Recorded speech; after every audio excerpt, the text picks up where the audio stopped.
Alexander. I'm the committee member of Nairobi Northeast branch, and karibuni sana to the meeting. Thank you very much, Alexander Kiemu. Then we'll have Zaverio.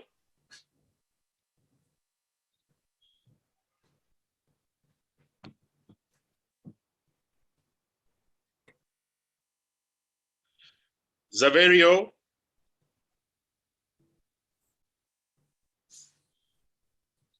Looks like Zaverio is not there. We're going to have Victor.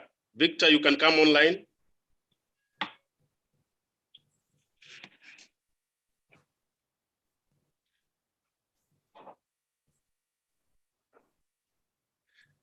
Looks like Victor is not there as well. We'll go straight away to the presentation. I know Nelson very well. He's a good friend of mine and he's very passionate about HR analytics. In fact, he has been at the forefront of making sure that the HR fraternity understands what is HR analytics. Nelson Oguda is the acting Assistant Human Resource Manager of Pwani. Now, at this juncture, Nelson, I'll welcome you to start the ball rolling. Good afternoon, Richard. Good afternoon to you, Nelson, the management. How are you doing? Long time. Long time. I'm happy to see you from that place of high humidity. Yes.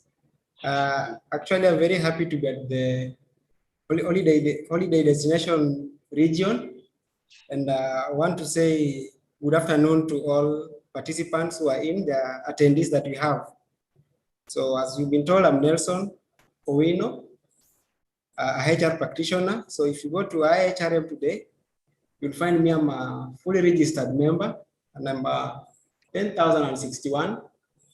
And if you come to practicing certificate as a consultant, it's number 8369. So I have the mandate to be a consultant. And most times people always ask, what is the difference between being a member, HRM member, and also having the practice certificate? So I think we'll have clear guidance on the same today. So Richard, confirm that you can see my screen? Yes, your screen is being seen very well. Okay. So we'll also urge our participants that if they have any question, they can actually ask. And with me, I have a team here at Pwani. We're a very large team, but I have a representative here. I want one of them to say hello. Our L&D manager. Masha. Welcome.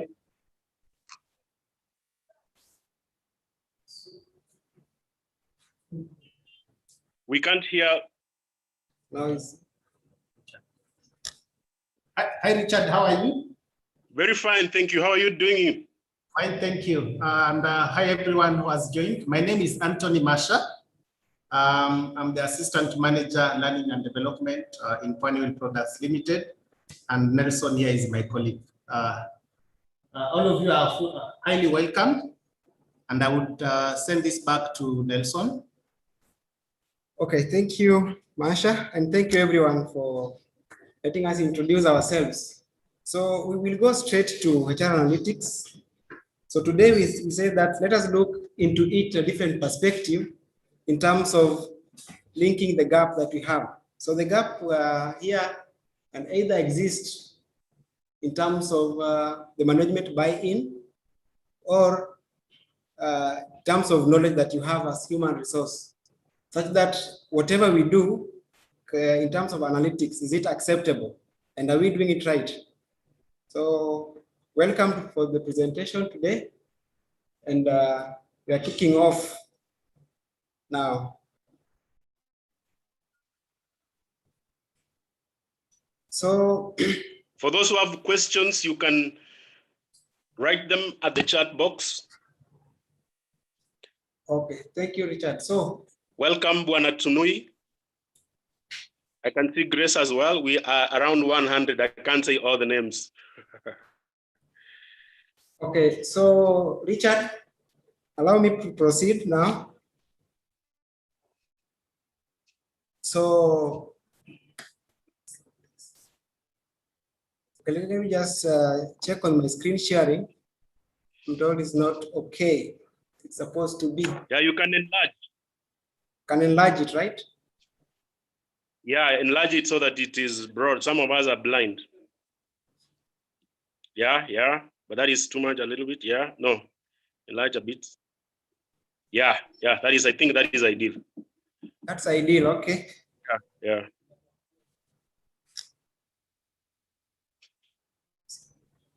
Okay, so now let's resolve. Now the first gap that we are experiencing that we need to link between the normal HR and the HR analytics, the one that we have, I've already have three here. The first one is analytic capabilities and immense experience in human resource.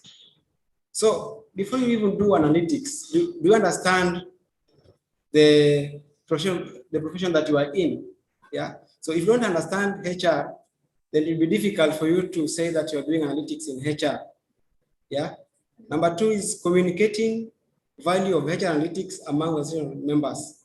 So I remember one time I went to sell myself in an interview, and I was told that we couldn't get you selling yourself better.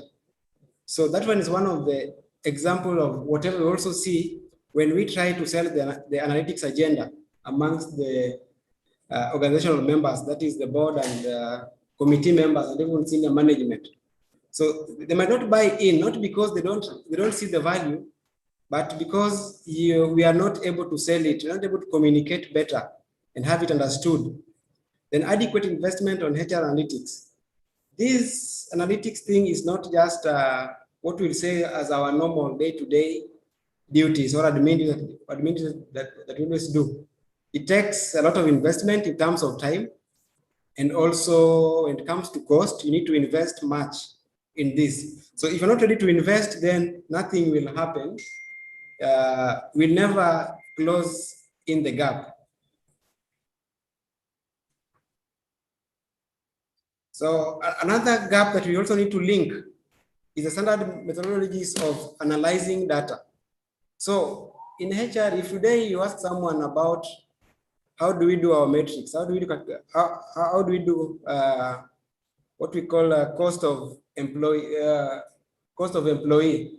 yeah, or if we ask the time to hire, we'll find that we don't have a standard that is already set up, that is ours. And if you check with our counterparts in accounts, they have their ratios well spelled and even guided by principles. But as in HR, still we don't have standard methodologies in terms of analytics on how to analyze data that we have and present it. Accessibility of data. Yes, we are, as much as we own a lot of data in the company. I remember one time we were told that you don't know where it belongs, take it to HR. So in most cases, you find out that even though that we have the data that we do have, still it's not enough for us to make the decision. I don't know how many of our HR sits in the board meetings and can access and are able to access the company budget or the financials. Yeah, it's not very possible for most of us. So even if you wanted to do something to do with the cost, so you still have to go pester someone to give the data. And then remember that now we're already having data protection in terms of legislation. How do we process the data that we have for our human resources? It also brings another issue. What now we also have a course called GDPR in terms of data analysis and usage of data. So all this coming together, it is difficult again to sell the agenda of HR analytics. Then top management support. When you come up with a topic that is still new, nobody will want to venture in it unless the above that you have just discussed are well communicated and you're ready to invest. So if you don't get the support of the management or of your supervisor, then it will be a problem for us to to come into analytics. So as we look into this topic, I would want us to pay attention to the approaches on how do we now bridge in the gap that we've seen. We've seen that we have 6 gaps. And if I just add another one, which will be here, is that most of us, again, don't understand the business that we are in. You ask someone, what does your company do as a HR? People doesn't know. Most of our HR doesn't know what it is all about. But then, if you could have known that, then it will be very easy for you to jump in with analytics and come up with the valuable information. So the first will try to link the gap through technical skills approach, the competency approach. Yeah. For you now to say that I am going to do analytics in my company, what do I need to do as a HR? What do I need to have as HR data analyst? So the first one, end-to-end HR human resource management understanding. If you talk about disciplinary as a human resource, do you understand where it starts and where it will end? Talk about performance management. Are you able to understand where it starts and ends? Or are you the one who only knows of one process and it ends there? Because if you only know about that, then it will be difficult for you to do analytics. So one way of us going to bridge in the gap that we are having is through technical skill, and one of them is to understand HR fully. Yeah, this is where we also come in with the laws, the labor laws. Do you understand them? Yeah, do you understand whatever is happening with relation to HR? Number 2 is being tech savvy. Most of us have said that we leave it to ICT to solve our problems when it comes to human resource management system, SPSS, and Excels of this world. So we distance ourselves with tech savvy, but that's where things are. So are you able to use that human resource management system carefully? Remember, being tech savvy here, you understand the issue of garbage in, garbage out. So if you bring in wrong data, then you will get a wrong report. If you don't know how to use that system that you are having, yeah, then you'll have a problem. But again, we are not saying that you need to be a master of Excel, a master of SPSS, a master of Python, a programming language, or R. But we're saying that know a little bit of it so that you are able to analyze data with it. Project management. So I've said that analytics is not only about looking at data that you have and then closing on it. As we shall see in our, as we continue, you will realize that when it comes to analytics, you need to deliver something within time. So here we have got cost and time, and then the quality. Another person who can deliver, yeah.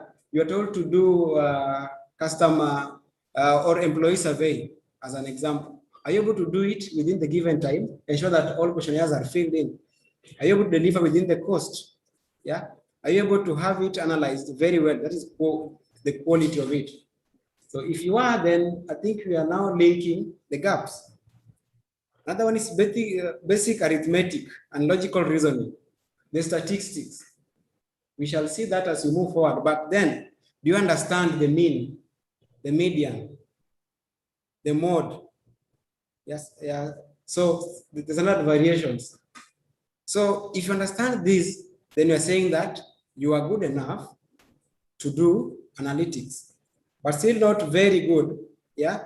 Because we are still saying that behavioral science, the psychology, are you one who can pick information where it does not look like there information? For the social gatherings that we have, in a company there's grapevine.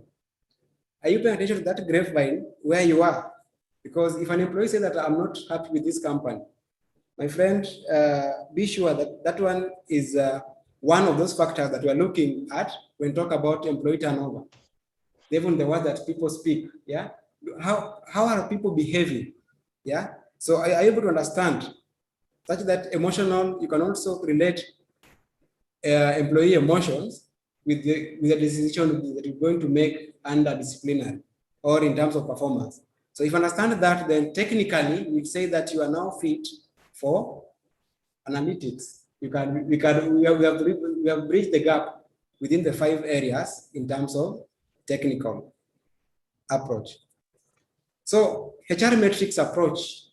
This is, if you don't mention this, people will be asking, what are we learning? Analytics. Metrics. So metrics, I will just define what metrics are, but they're just standard of measure.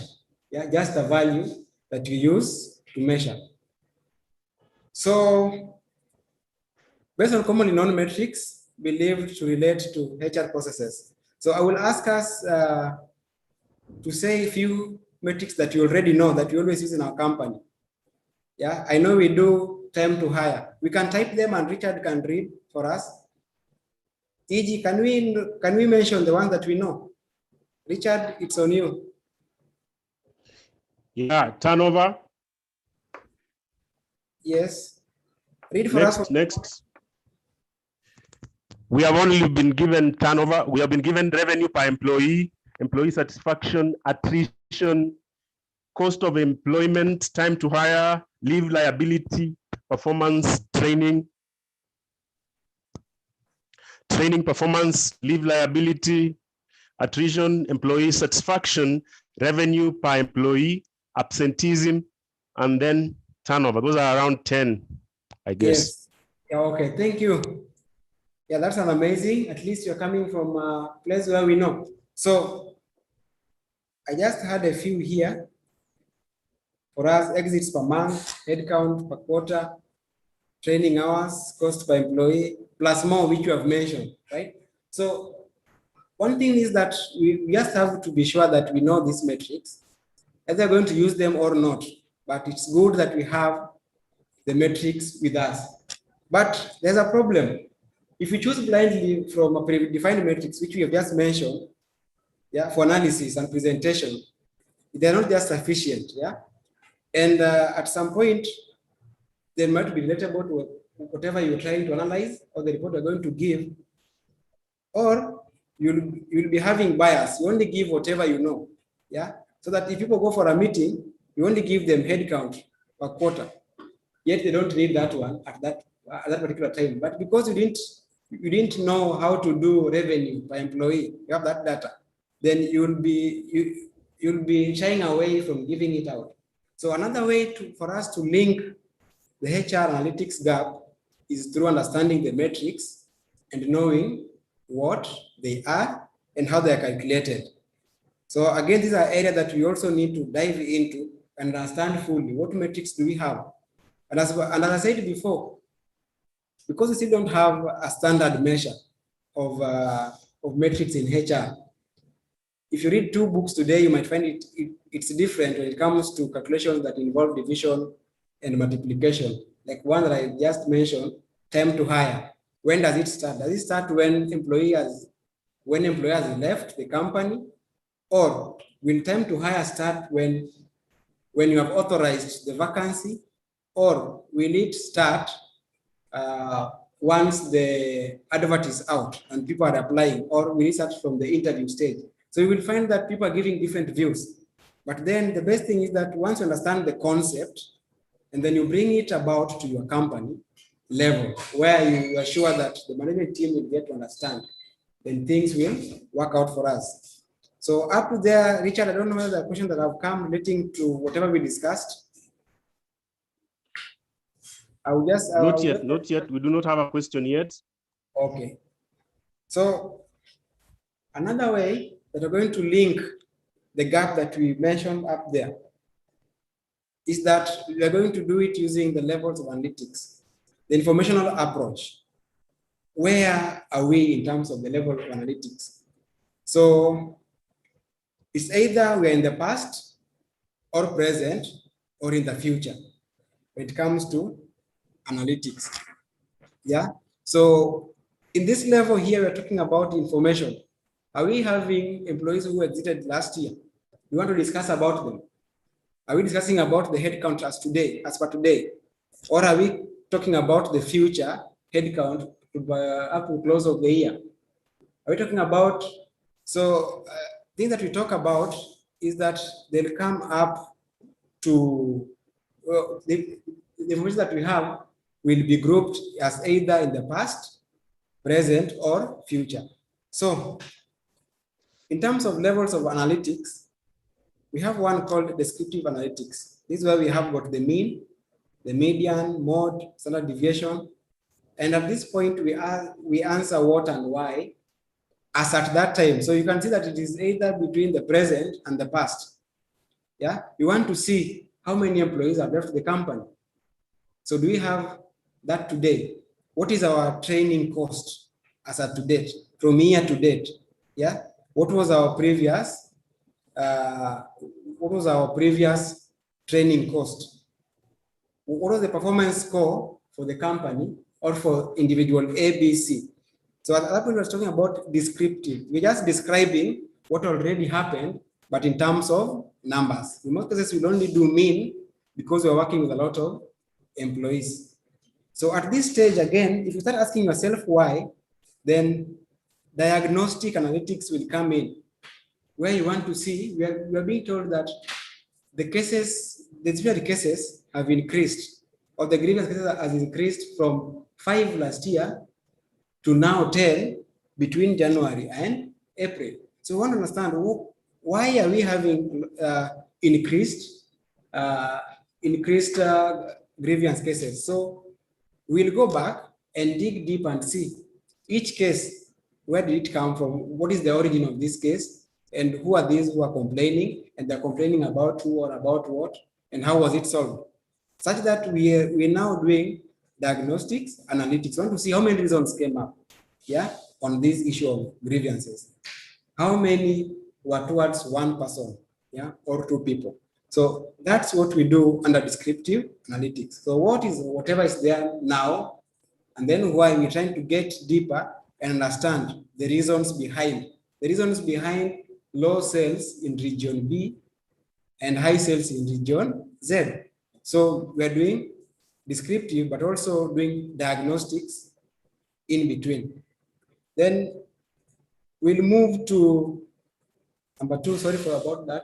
So we'll move to prescriptive analytics, the predictive, sorry, between present and future, we have got predictive analytics.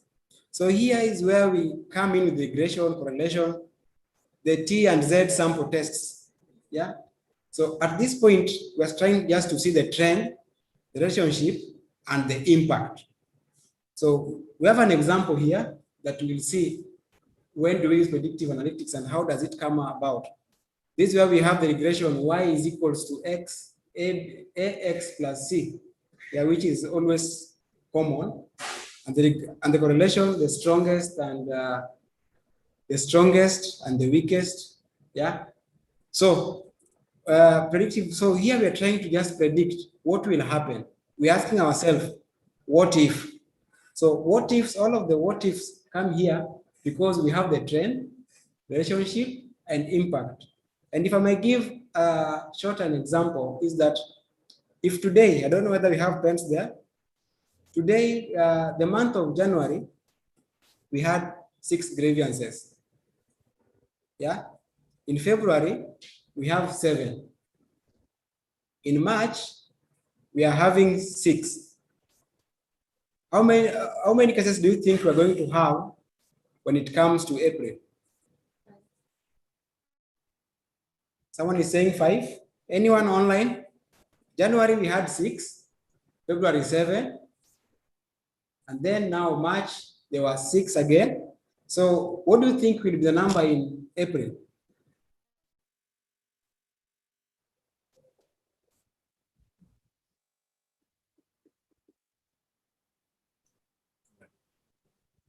Richard, have you seen any answer? Yeah, there is somebody is saying, Evelyn Odiambo is saying 8. Rhoda Kichumba is saying 8. Anne Wamaida is saying 7. Okay. Okay, we'll... Kalo is saying 6. Yes. Tanu is saying 7. Lilian is saying 6. Thank you. So, as we can see that our answers are not far away from each other, they're within some region. So it means that all of us were realizing that there's some trend between the 3 months, right? Because we're just around plus or minus 1 or 2 from the previous month. So those with 6, 7, and 8 is still okay. But if in January we had 1, then in February we had 30, in March we are having 15. We're not sure if February will be 60 or 70, but with that one that we had, the short one, we can see that there's some trend that there is. So as we move forward, we'll also discuss that predictive analytics deeper and understand it so that we can link up the gaps. So when you go to the future, if you can see from the screen, the future seems dark towards the end of the arrow.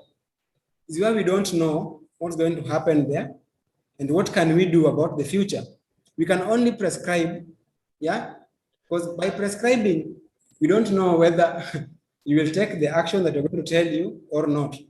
Like go to the hospital, they'll say, take 3 times 4, and then they tell you go home. Yeah, so it's upon you to go and see whether you take 3 times 4 or not.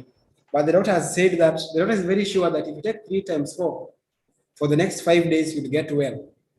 So that is now the decision now becomes, is now left on you as a person to decide whether you take the medicine or not. But we have done a prescription for you. So. Hello, is everybody getting Nelson?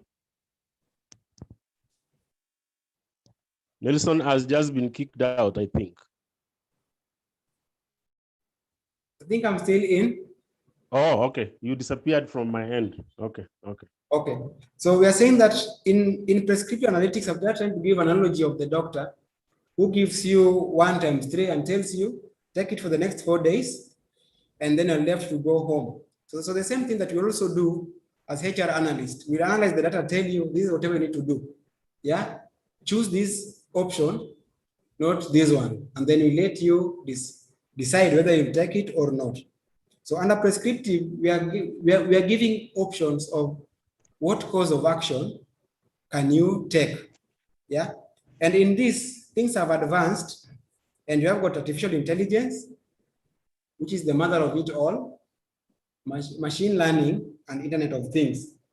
So under artificial intelligence, that's artificial. It means that it's not human or not a living thing, but it's artificial, just made. It's a man-made thing. So what we give out in terms of intelligence is the technical know-how. So machines have been developed which can learn. And by learning here, we mean that a machine that or application that is able to gather data and make sense out of it. Just the way you can gather data and make sense out of it, the machines can also do the same thing. A good example will be if you go to some of these buildings where they have got enhanced security, the doors have got sensors, yeah? But I was reading that at initial stage of building the doors, what was used was the structure of a face, yeah, of a human being, so that when the sensors sees a structure of a face, which is 2 eyes, a nose, and a mouth, then the door will open.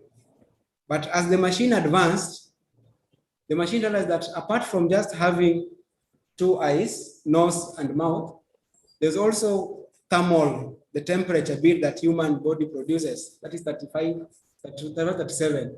So should it sense anything of that temperature, the door will open.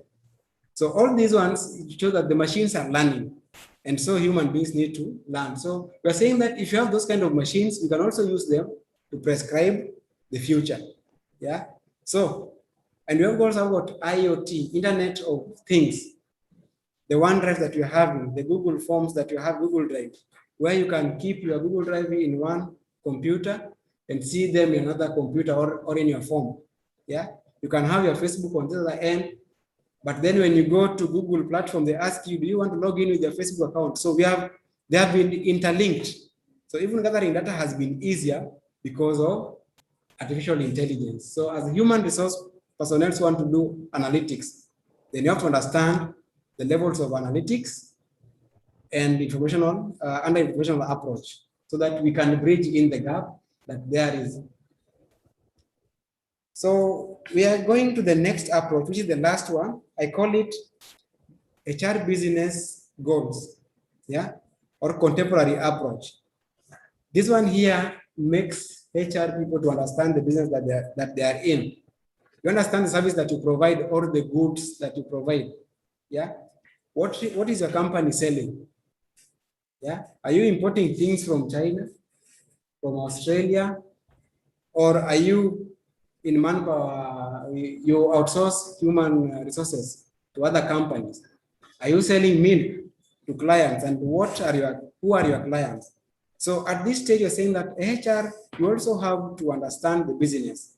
And from this one, this is where we think we need to discuss more of it so that it's easy to make business sense when you come through this route than the past three. Having all technical skills, understanding the HR metrics, and understanding the approach, the levels of analytics will not give you a greater edge towards success in analytics than understanding the business. So we're saying that HR and business goals approach. So what do we mean here? We are saying that you need to understand organizational strategies and goals set. E.g., we are setting goals for cost-related goals, revenue, marketplace, market share, and customer satisfaction. We always want to minimize our costs because costs always increase as we increase in production. But then you can always reduce them, yeah, by doing 1 to 3 things. Everybody wants to make revenue, unless you are an NGO who doesn't think about revenue. But then you also want to look for donors. So is your company as an NGO who want to look for donors? Then what do you need to do as a HR? What will you be measuring to show that you are really working towards that? What is your contribution? Yeah, market share. We're asking ourselves, what percentage of customers do we own? Yeah, what percentage of market do we command our respect in? Then customer satisfaction. Everybody is mesmerized by customer service to their employees, and that also becomes business, one of the business goals that people always have. So as a HR, do you understand the goals that the company wants to achieve? Like now for 2021, do you understand them? Are you able to cascade them down to your juniors? It will be really difficult for you to do analytics if you don't understand the business goals and strategies that you have. Then break the goals into processes until you reach HR-related part. If you check on cost-related, how does HR come in terms of cost? How does HR come in terms of revenue, market share? Yeah? What do you do to ensure that you gain the market share out there? What do you do as HR, the normal HR that we always do, that will help the company achieve customer satisfaction that they want to? Yeah? Hiring the best. Hiring the best. Okay, yeah, that's one of them. So what I'm trying to say, Richard, is that the process here is about hiring. So that's the process that we are looking at. So you look at the goals that the company has, then you look at the process that you'll undertake as HR to reach the related area or the related part. Yeah. So if you want revenue, then it means that you must bring in good salespeople who know how to sell, tradesmen who know how to negotiate and all that. So recruitment for you is very key when it comes to revenue growth. Yeah, market share. You want to bring passionate people who will not only buy competitors' product, but also buy your own products and influence others to buy the products. So we'll give an example after this, and we'll see how do we break them down and get to that. So find correlative HR objectives linked to the business goal. So we've come up with the HR. We've said that a good example would be hiring. So what is the relationship between hiring and revenue? Yeah, are you able to correlate the two and say that if I hire someone with these qualifications, I am able to ensure that they perform or they generate a revenue of this amount? Is it possible for you to do the same? Yeah, or is it difficult? So once you correlate those ones, then you are able to move forward. And now we're saying that develop measurements and track. So we are saying that we're going to do hiring, and in this hiring, how do we measure and track the progress? Yeah, and we are saying perform advanced levels of analytics. So at this level of advanced, this is where we talk of predictive analytics and prescriptive analytics. Those are the advanced levels of analytics. If you're able to do those two, then you are good to go. And again, analytics can also be as easy as just making an assumptions and you move on if you want to.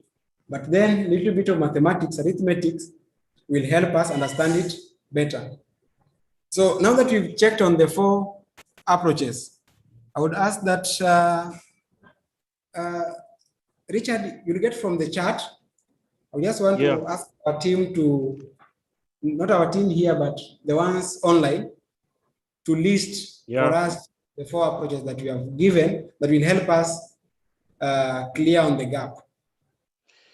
Welcome, Chairman Paul Ukwemba. And now I want to ask our people who are online to tell us the 4 approaches in linking the gaps we have with HR. What are the 4 approaches that we have? Kindly write on the chat.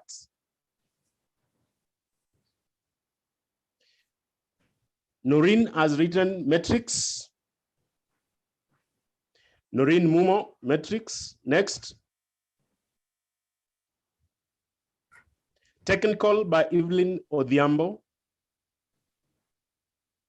Somebody has written everything. Anne Munene has just grabbed everything. She has written informative approach, contemporary approach, metrics, and which one is that?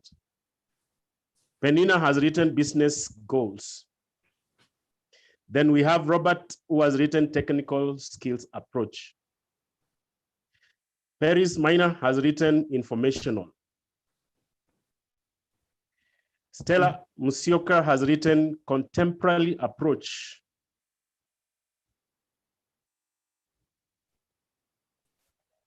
I think we have listed everything.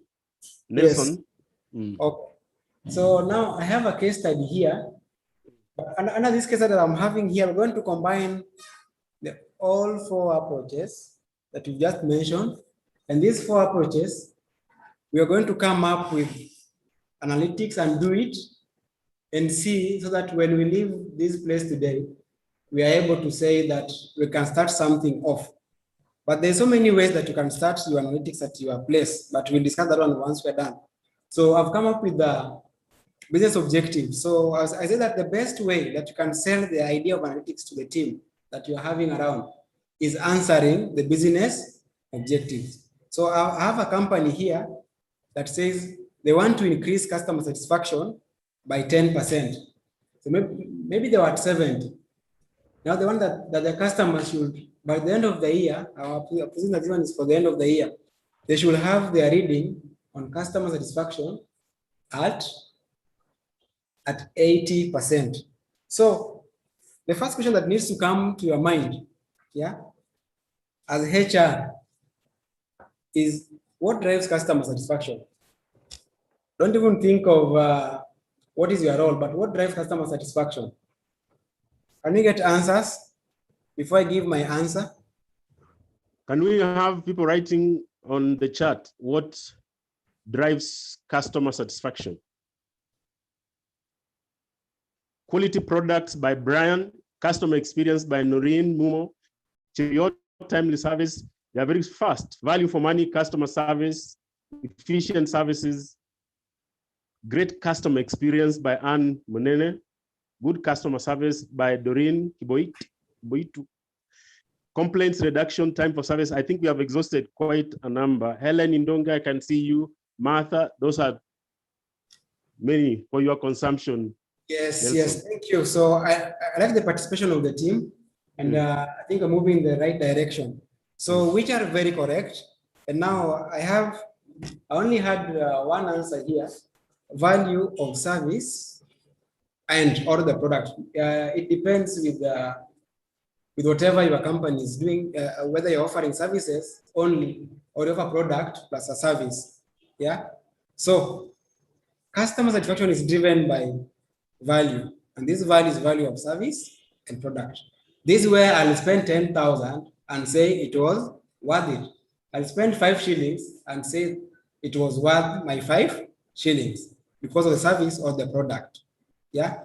So again, as HR, remember you're an HR. So do we produce goods? Do we produce services? Yes, we do.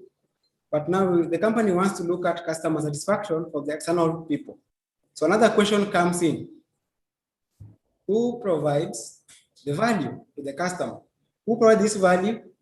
Can we have an answer? The answer is definite.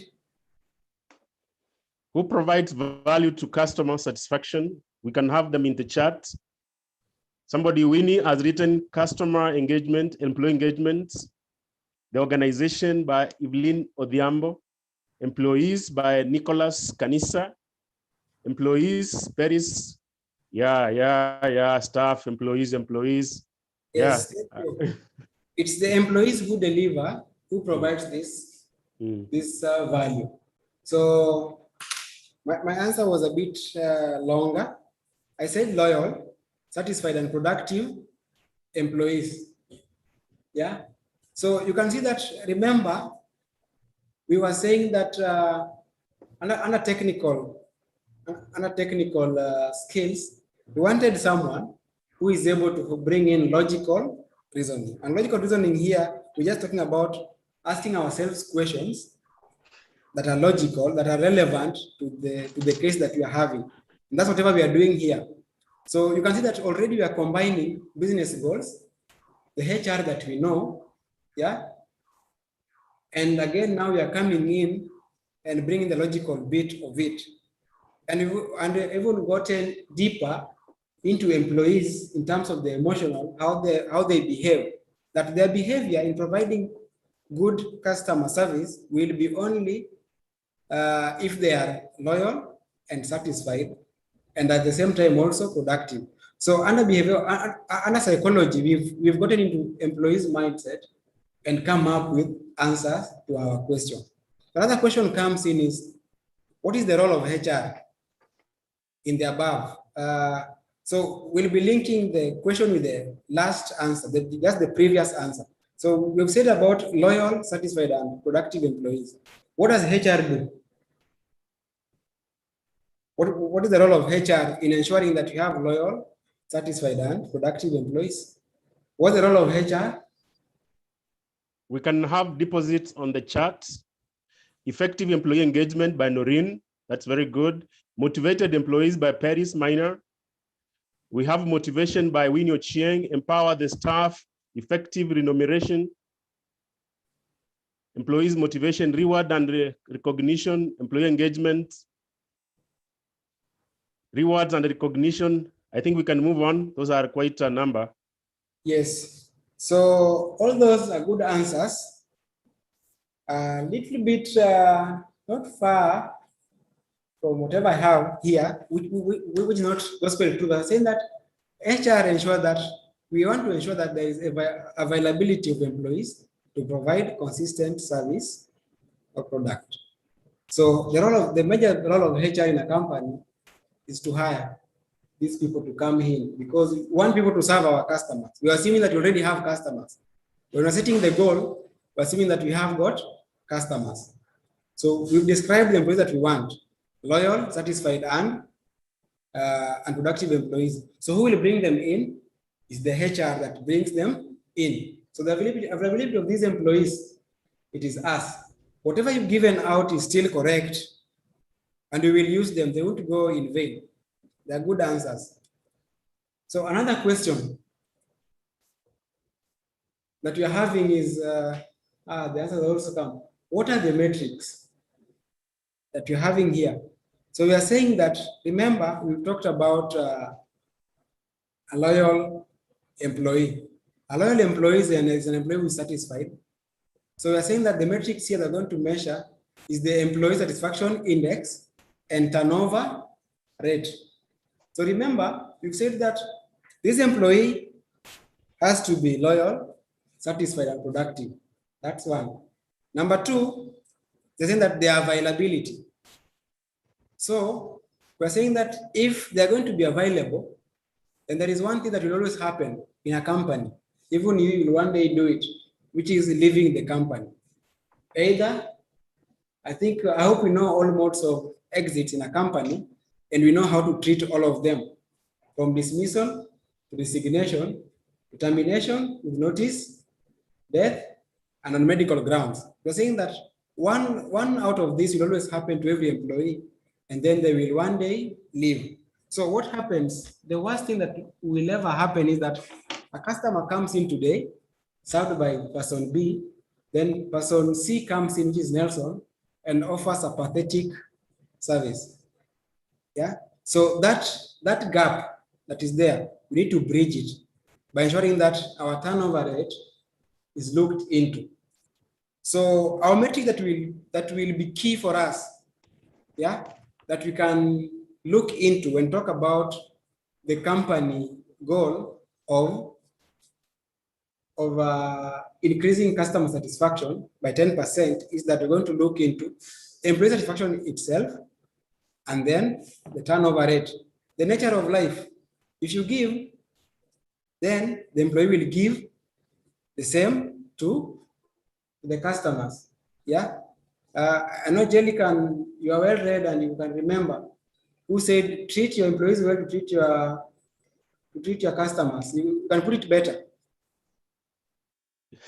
Yeah, most of these people have read that quote. I can also remember the one from Richard, the one of Virgin, who says that the people you should treat very well are your employees so that they can treat customers right. There is also another one who has said that you should treat your employees well so that they cannot use your internet in looking for other jobs. Yeah, great. So you are saying that now for us to ensure that we deliver customer satisfaction, then employees must be satisfied, and then there must be low turnover. Already I've gone ahead, but it's okay. So our metrics here, what I'm going to measure, the units of measure is employee satisfaction index and turnover rate. So what is our data source? Where will we get this data from? Employee satisfaction and turnover rate. Where do we get it from? We need the answers to come through. Let us write them on our charts. Where do we source the data for employee turnover and satisfaction? We should be having like 50 right now.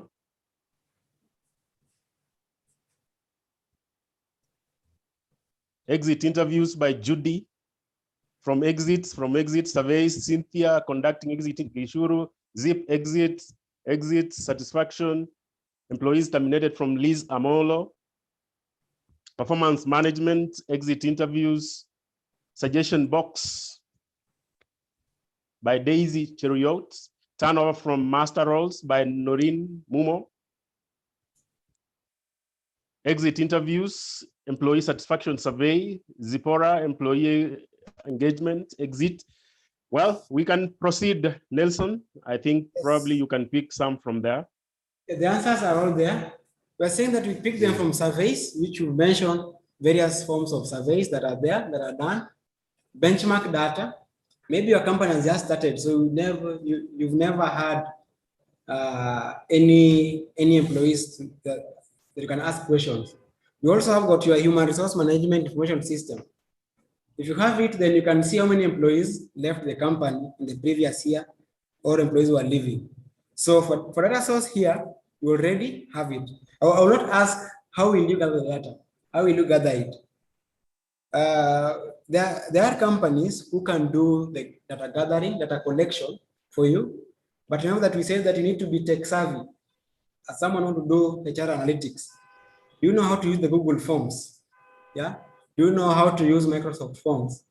Do you know how to use?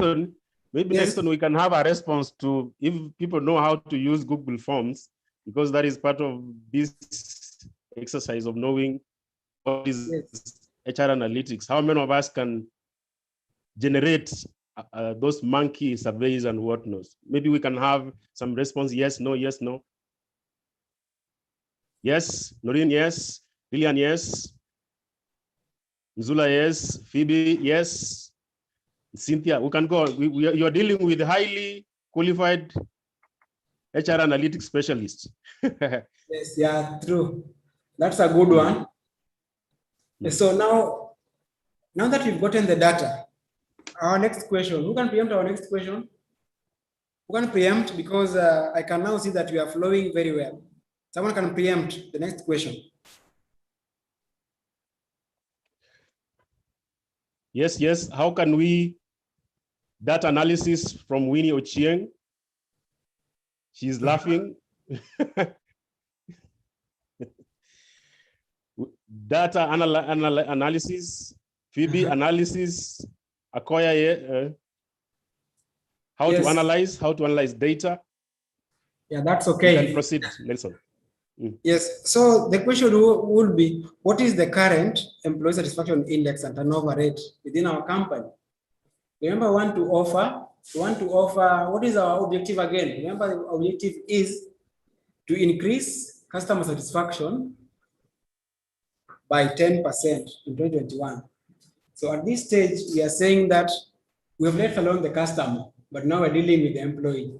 So we're asking ourselves, what is our employee satisfaction index currently? So I have an example there. We are saying that in a Likert scale of 1 to 5, it is 2.4. That is the mean. Yeah, we'll use the mean. Mean is just average. And then the turnover rate, we are saying, is 33.5%. People are really living in this company. Don't know which industry is this. Which industry has got lots of this? Guys in security, I know. It's one of them.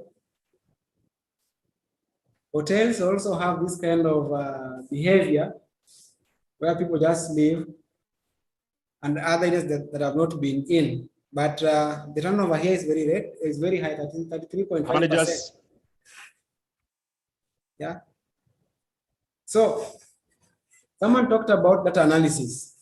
Yes, we've gathered the data and we've come and we've done the mean and we've seen that is whatever we are having.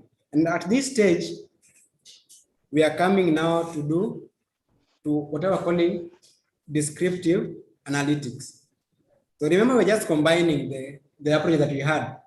We had 4 approaches, and you can see that we have been using those approaches almost in every stage.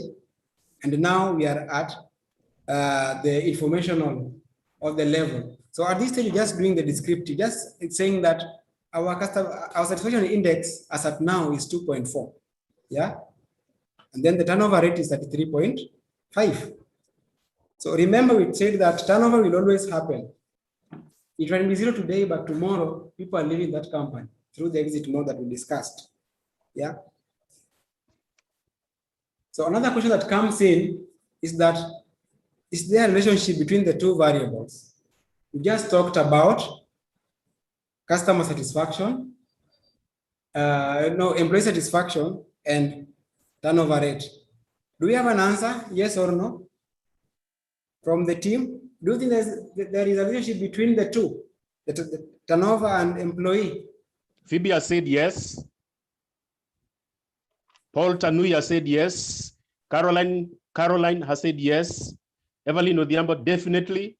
Noreen, yes, yes, yes, yes, yes, there is a relationship. There's Grace Muriuki, yes.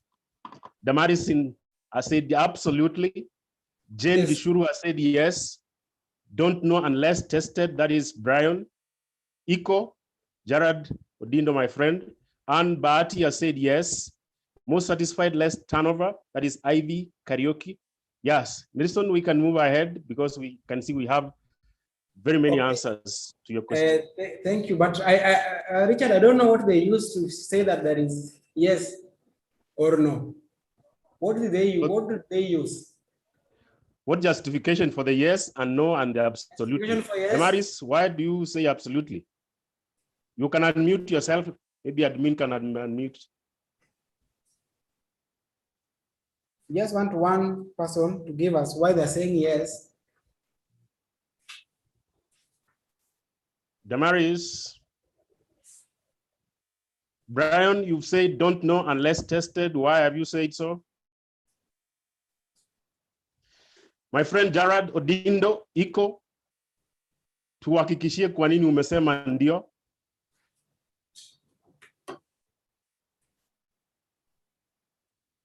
Jared. Lillian, why have you said yes? Well, looks like Okay. we can move ahead. Yes. So at this stage, what we do, because we will be asked that how did you know that there's a relationship? Yeah. Because again, we say that you have to have data so that you make decisions out of it. So this is why we do regression analysis. Y is equals to AX plus C. This one, I know it has been sung for us for some good time now. Yeah. And that I had there, the 2.4 and the 3.5, I did the analysis regression of the whole data, and I got this kind of equation. We're saying that turnover, which is our Y, is equals to minus 4.566 times employee satisfaction, which is X, plus 44.952. So what this means, just the way it is, yeah? Assuming that X is, someone there calculate, because this class will not go without me asking questions and you doing and giving us answers, then we confirm.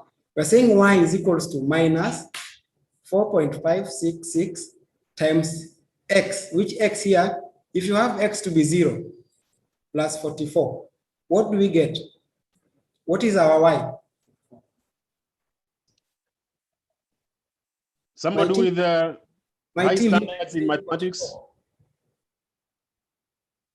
You can deposit the answer on our chat, please. Assume what X is equals to 0.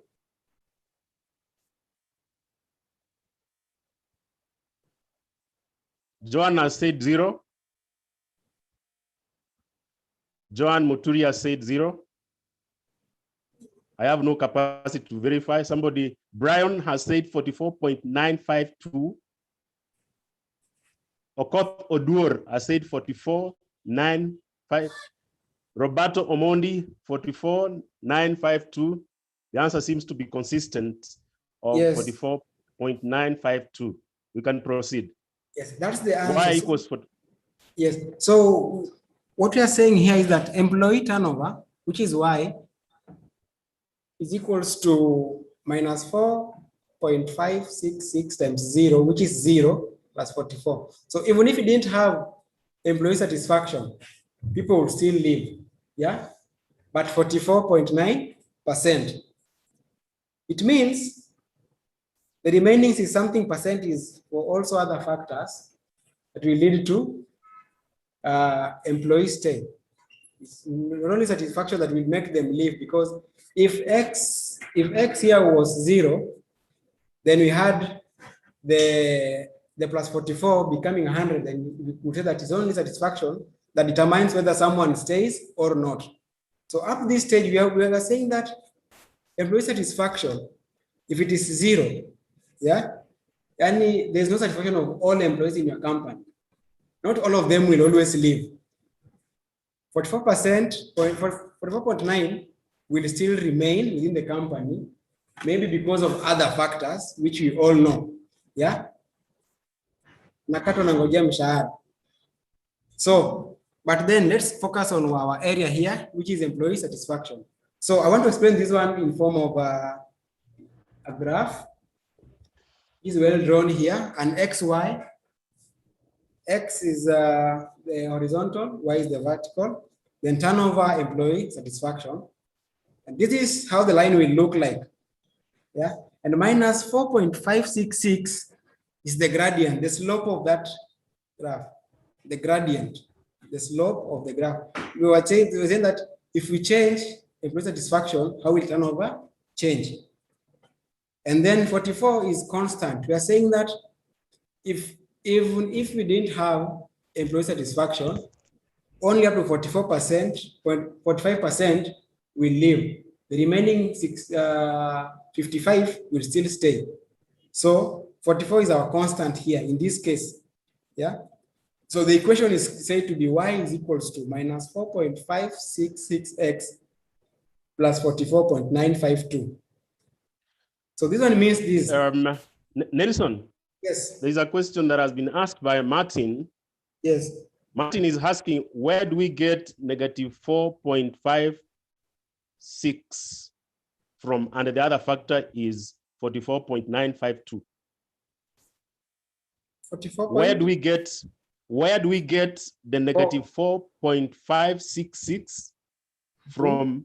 And what other factor is 44.952?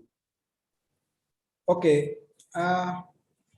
Because of the nature of training that we are having today, I wasn't able to bring in the full data here so that we can analyze and do the regression analysis. So what I did, I had 12 entries, meaning like last year, every month, the employee satisfaction score and the turnover rate, yeah, for the whole year, which means that there were 12 entries.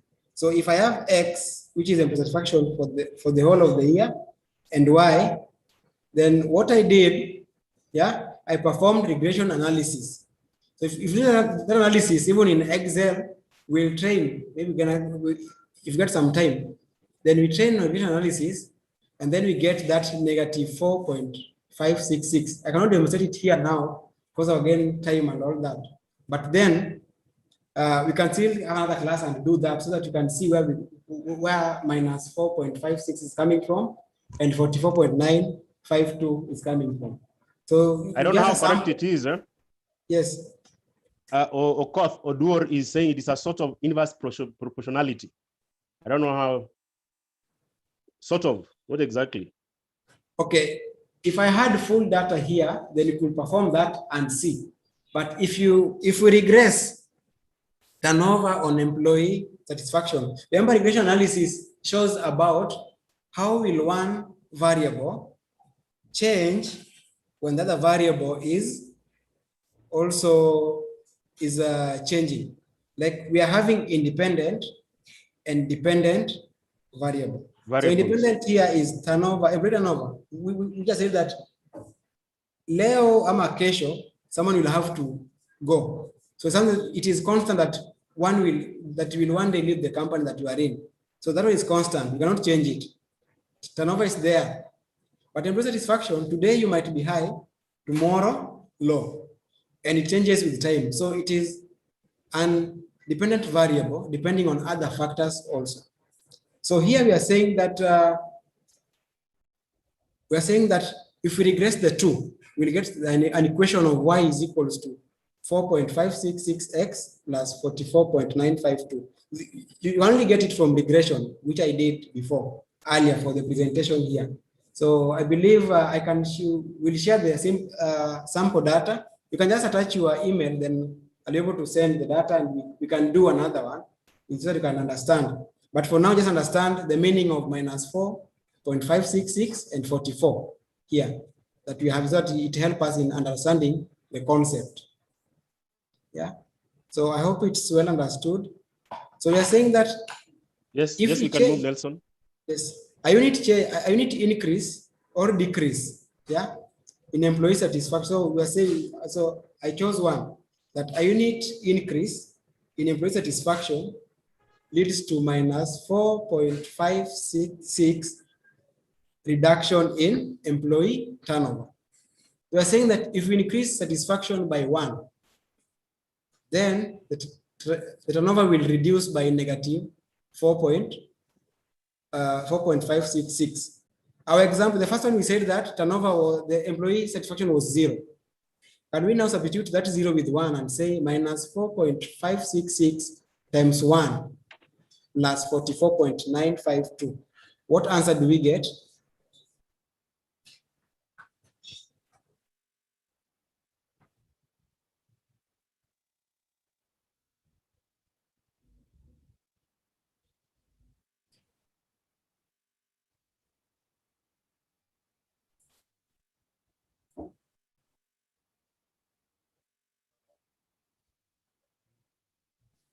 Hello, Richard, are you there?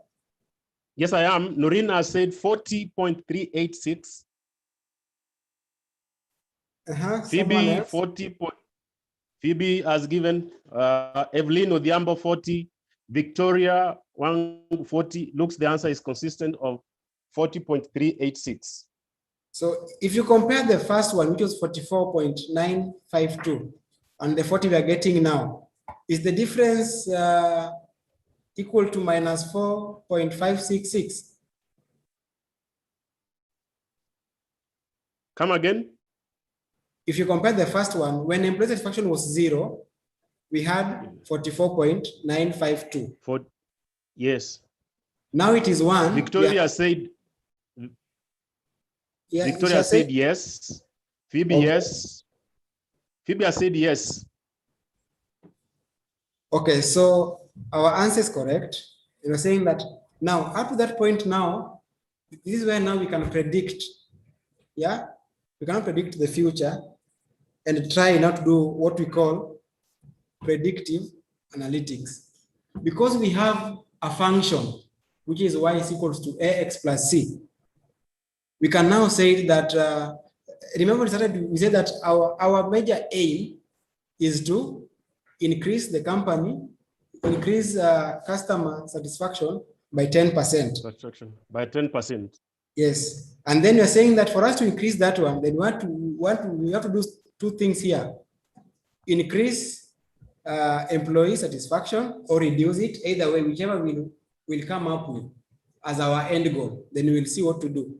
So, and we said there were two things that we're going to look into: the employee turnover and employee satisfaction, because we said that satisfied employee will give great customer service. But then, even though they're going to give customer service, they will one day leave. And you see that they are leaving, and satisfaction is also related. So now, we cannot predict. We are saying that now we are at 2.4, right? Remember that one? We were at 2.4 index out of 5. So suggestively, we are saying that let us move from 2.4 to 3. What will be our turnover rate? If we move now, instead of having employee satisfaction at 1, let's have it 3. So that we have minus 4.566 times 3 plus 44.952. What does it come to our turnover? We can drop our answers on the chat box.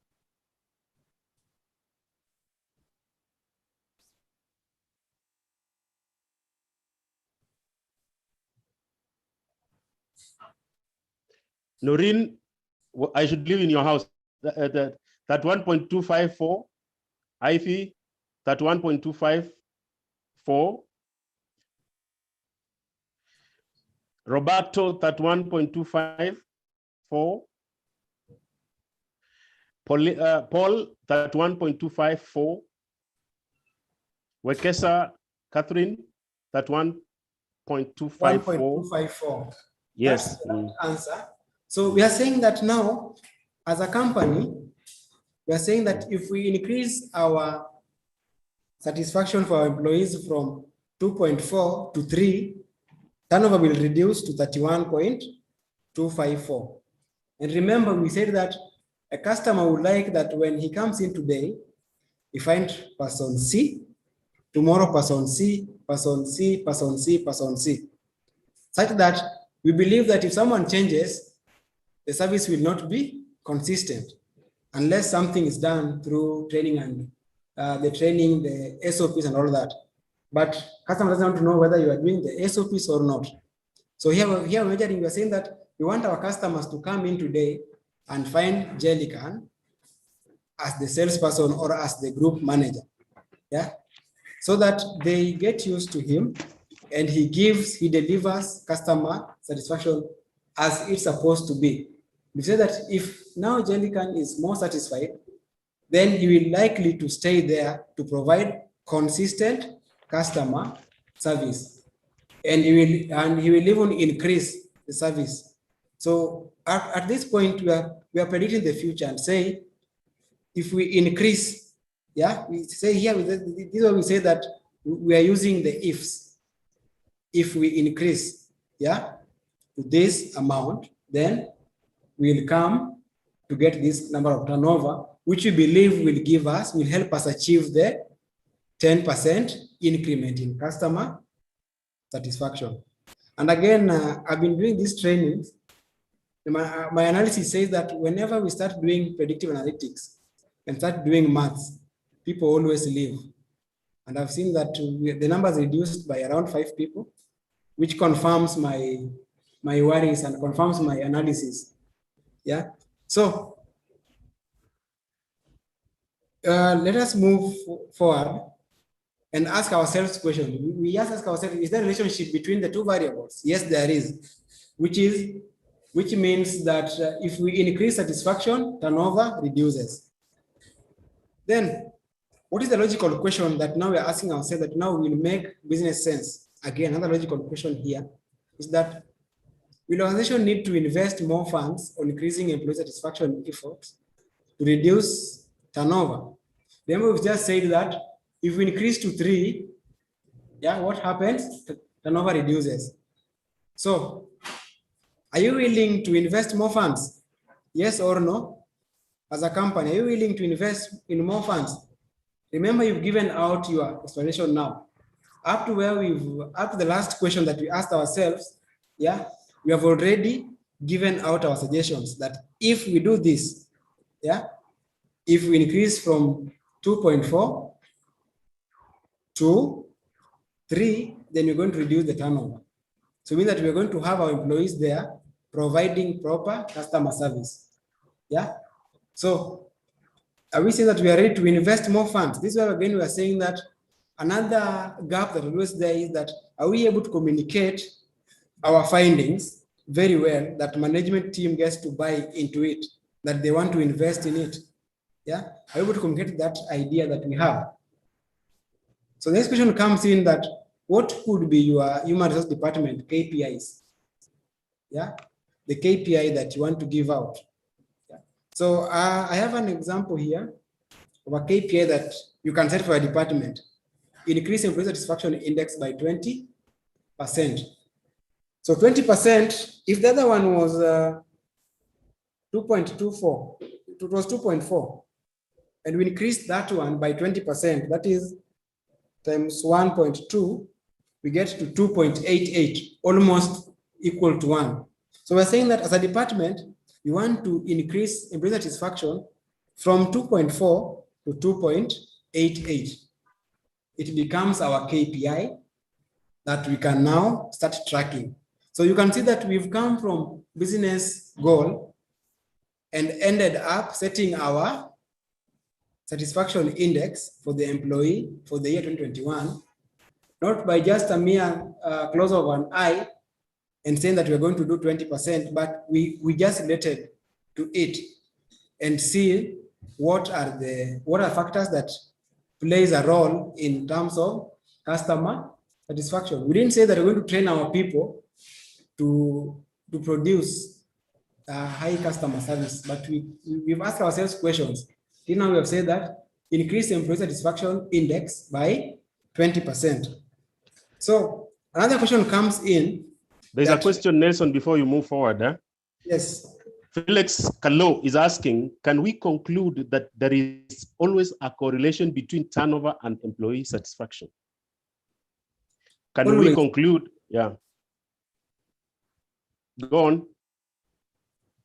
Someone can answer from that before I answer. I know here we are people who are just trying to link up the gaps. Someone to answer?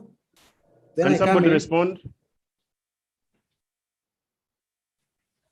Liz Amolo has said yes. Noreen Mumo, your competitor is saying yes in mathematics, that is. Nafula Phoebe has said yes. I think that is sufficient for us to move forward. Felix, you've just said from whatever we've done here, we've seen that from whatever that we had, we've seen that up to 44%, yeah, will actually, that is the maximum number as for this company that we have here, that 44% will leave, yeah, the 55% will stay in the company, whether they are either satisfied or not, they will still stay, maybe because of other factors. So it will change from company to company, yeah. But there are some companies where employee satisfaction does not really matter. Some it matters because if you talk to employees in gig economy, whether because he knows very well that I will work for you here, then in the next 3 hours I will make another money somewhere. So whether you treat me well or not, I know I'm only here for 3 hours. So it might be varying between company to companies, but it is yes that satisfaction will always affect turnover, though at different rates, a different correlation. The strength of correlation will always change, or the slope will always change. So another question, we're asking ourselves another question. Remember that we ask ourselves, are we ready to spend more funds to increase our employee satisfaction? If yes, then as a department, we're saying that we are going to increase the employee satisfaction index by 20%, meaning from 2.4 to 2.88%. So if you do calculation on that, you find that our turnover will reduce from 44 to around 33%. Yeah. So, question. Nelson, let me ask something. Huh? Yes. We know that satisfaction is a function of very many things. Are you also going to calculate these variables within satisfaction so that you can be able to get proper satisfaction? Or what you get overall in employee satisfaction is what you're going to use in calculating? Okay, you've gone ahead of the teacher. Wow, okay, all right. Okay. Thank you very much. Okay, let us move step by step then. Yeah, thank you. Thank you for thinking ahead. That was our next logical question we're asking ourselves. Prescriptive, because we know that satisfaction is not derived by only one thing, but so many other things put together, right? So what is the most appropriate action to increase employee satisfaction by 20% in this company? Are we going to increase employee benefits? Are we going to enhance working conditions? Are we going to improve opportunities for career development? Can we add more ways to increase employee satisfaction? We are HR and we say that one of the ways, yeah, for us to bridge in the gap is to understand HR. So if you understand HR as a topic from end to end, how do we increase employee satisfaction? Apart from the three that I have here, can we add more?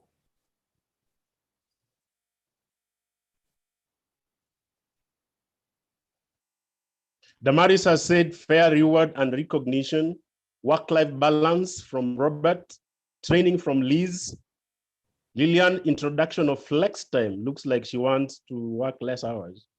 Effective leadership from John Mwangi, promotion by Paris Minor. Okay.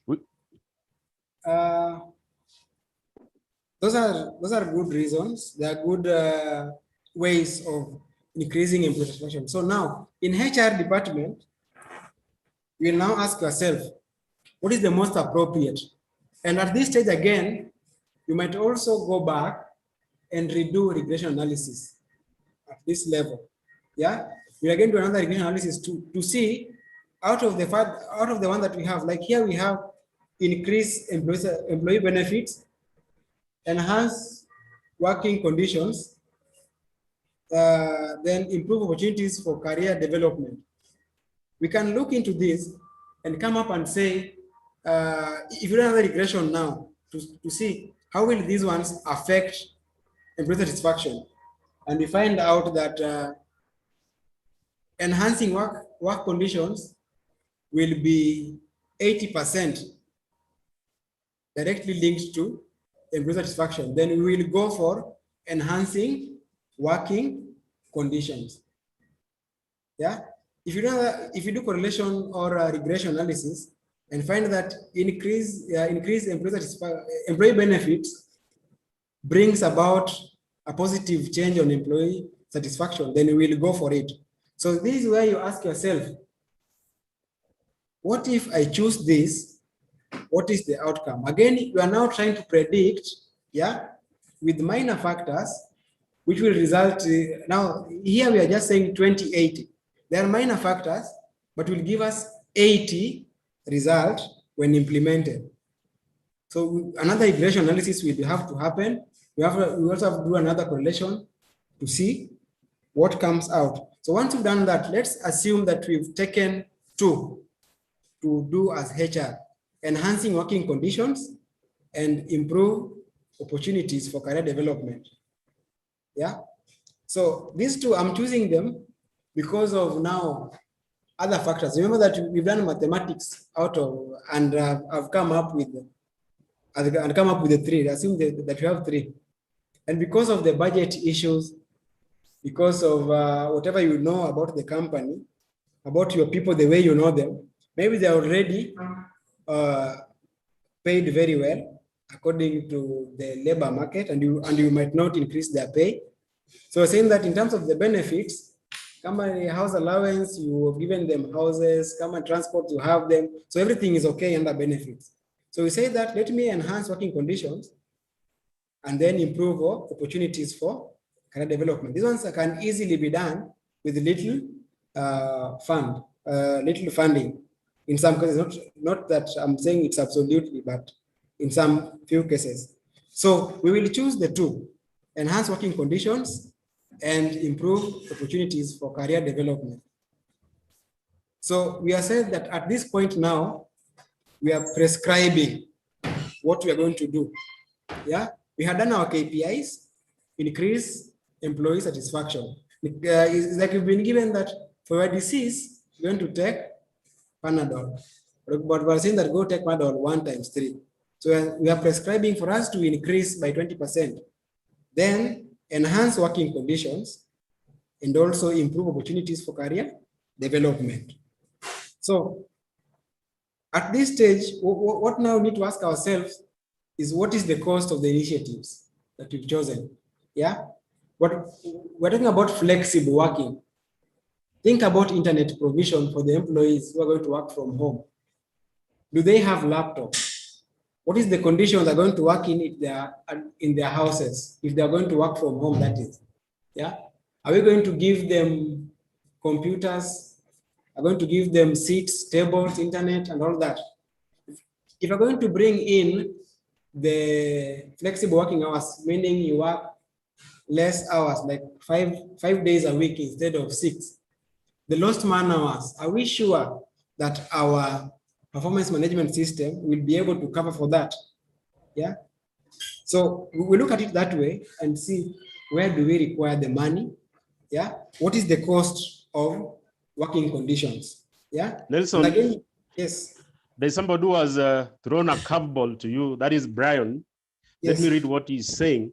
I love the conceptual framework, but from experience, I am not comfortable using mean from the Likert scale because Likert scale is a perception scale. Secondly, the mean between agree strongly and disagree may not be neutral. You may consider using proportions of agree strongly in a 5-point Likert scale. Kindly share your thoughts. But I just said it again, because if we say agree, disagree, those ones are just, what I didn't mention is that, okay, you can choose whether you want to use percentages from 1 to 100. Yeah. But again, it is just whatever will make your work easier when you are doing calculations and what will make you understand whatever you are doing. All this, whether you're going to use neutral, agree, disagree, strongly agree, disagree, is that all those words are qualitative. Qualitative. We have to make those words quantitative. We must quantify them. And quantifying them means that you have to attach numbers to them. So 1 to 5 for this case was an easier way for me to do this mathematics to come out very easy for me for the training. But I would go for 10 just to give people, just to make sure that everybody, those who are ish are able to give in their thoughts well. Because again, if you give 1 to 5, actually someone will see that if I give you 4, already like scoring you 80%, yet you should be at 70%. So 1 to 10 will give almost a better figure compared to 1 to 5, which I also agree with him. But for the sake of this, I used 1 to 5 for ease of calculations. So he has a point, but then as much as you're going to use agree, disagree, you must also quantify them. Catherine Wekesa is saying one can use a 3-point, 5-point to 7-point Likert scale. Yeah, true. We can go on. Okay, so I think these are getting tougher. People are not happy with the mathematics bit of analytics. The arithmetic has already been a problem, and I hope we get it because that's where analytics is. So, what is the cost of the initiatives we're talking about here? We're saying that we're going to change on the working conditions. Yeah, we are saying that we're going to give you parental leave for 1 month, maternity leave for 6 months. What is the cost of that? We are going to increase your increase the week the off days from 2 off days to 3 off days. What are we going to lose as a company? Are we going to lose or are we going to gain? So we also have to do cost benefit analysis as a HR, yeah. And again, you need to come up with a budget. So I would really sympathize with the HR who says that I have 500,000 or 1 million or 3 million, 5 million for this initiative, yet we didn't have these processes coming through. Remember where we started from? We started from just basic questions and now ending up at a budget preparation. Because now we know whatever we want to do and the outcome of it. It will now be very easy for you to present your case and show the value of whatever you're going to do, because from there we now bring in the issue of ROI. So if your finance guy gave you a budget, then you need to ask the finance person that, how sure are you that this one will give, that this one will bring about the return on investment, on training, or on performance management, or on employee benefits, yeah? So this process continues again and again and again, yeah? That we cannot, that we not discuss and finish here. But you've seen that that's how we come from business goals to HR KPIs, and you can see that we've given out our budget as HR up to this place. So I don't know whether we have questions before we conclude on this. Any questions on now on now bridging the gap? And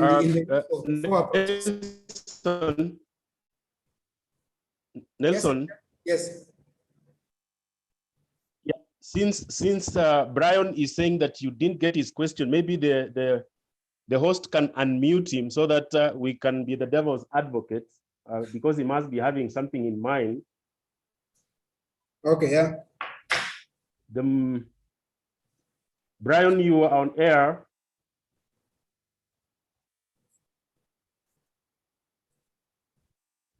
Make us understand your question, Brian.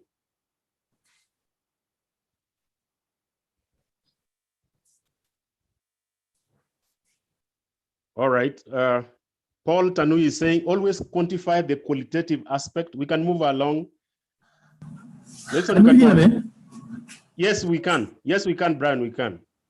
Yes. Nelson, how are you? This is Brian Maua. Sorry. I just, my point was not on the qualitative or the quantitative aspect. Normally when we use the Likert scales, and because Likert scale also influence the sampling bit, I'm talking from my statistical background. So, and he knows, he is my village mate. He knows me very well. So I'm never comfortable when we use the mean. I'm not saying we can't use the mean. I'm not saying it's not good to use the mean. I'm just saying when you have, for example, Likert scale of 1 to 5, where of course when you're asking the question, you will tell people what 1 means what and 5 means what. So I would be comfortable if we add the proportion of 4 and 5, which is agree and agree strongly. That is what I meant. as opposed to taking the mean of this, the actual scores of 1, 2, 3, and 5. So I would combine the proportion of people who said 4 and the proportion of people who said 5. That was the point. But I agree. Brian, let me ask you. Yeah. Brian, let me ask you, does it change the answer when you use the 2? Yes, severally it has, yes. And remember, Likert scale is not our everyday thing. So even the people being asked sometimes do not understand. So they will just throw for you answers like 4, 5, 7, 10, but people don't understand. That's why the qualitative aspect makes a lot more sense. Yes, there will be a difference. Certainly. Right. Thank you. Yes. Thank you. Thank you. Thank you, Brian. Okay. Yes, Brian, that's understood. And yes, and it's true. If you consider 4 and 5, it always bring about a difference in terms of values. But again, we say that we're using the mean so that we get it easy, we get to understand how we'll come up with the mean and mode and for our exam purposes. So we'll dive deeper into it and also understand. So thank you, Brian. I never knew that my villagers, that my village mates are here watching me. So give good feedback back at home so that I'm not crucified. Okay. So, Richard, I'd actually asked that if anyone had a question from how far we've come from, because we came from the gaps that are there in terms of what make us not get analytics right with our people in the company and even amongst ourselves. And if I do a recap here, I remember that you said that top management buy-in is difficult, for this analytics thing being a new thing for us, also in Kenya, and HR fraternity here in Kenya. Then number 2, we are saying that our hours to sell these HR analytics is a problem. Selling it out so that people can see value of it has become our real struggle. So unless we sell it out very well, it will still remain a gap that need to look into. We also talked about understanding of HR itself and also understanding the analytics, data analysis. And we say that in HR, we are disadvantaged as at now because we still don't have standard measure. And that's why we will always still go back to balance sheet as expenses and not as income generating or as revenue on the revenue side. We will always appear on the expense side because still we don't value ourselves and even don't know the standard procedures of doing our metrics as compared to what is there in finance in terms of the financial ratios. So then we came to approaches that we need to look into, and we checked on the metrics side of approach. We checked on the business goals approach. We checked on technical skills approach and the levels of analytics or the informational approach. So all these approaches, we discussed them deeply to understand, how do we bridge the gaps is by having the technical skills, getting to know the metrics that are there and how to calculate them, getting to understand the business that you are in and which level of analytics you are. And we've given an example here that have forced us to use all those 4 approaches to ensure that we come from business goal of increasing consumer satisfaction, customer satisfaction by 10%. And we've come step by step to setting our KPI, setting our metrics, and finally coming up with a budget for the HR department, that is to be used. So under this, I'll say that once you've done your everything, you've bridged in the gap, you understand, then now develop specific metrics related to initiatives, which you just discussed above. We were saying that working conditions, we look into them, and development opportunities for promotion and all that. Then track. Monitoring and evaluation is another new oil that has to come with data analysis. Because once you've given out an initiative, yes. before you go to track, and I could want to become your villager as well, there's a question here. How do you know the best metrics? The best metrics. How do you know the best metrics? Okay, when we started, we said that the problem is when we have metrics already formed in our minds, yeah, we now start doing our reports. We only give reports on whatever we think is okay or whatever we find comfortable with us, yeah. So because you understand how to calculate time to hire, revenue per employee, whenever you take your report, whenever you track anything, you only limit yourself to that point. But we've said that following the steps that we've done, we've seen that we've left other metrics, yeah, and only focused on employee satisfaction index and turnover rate as our two metrics to look into, because they relate directly to whatever we're trying to achieve.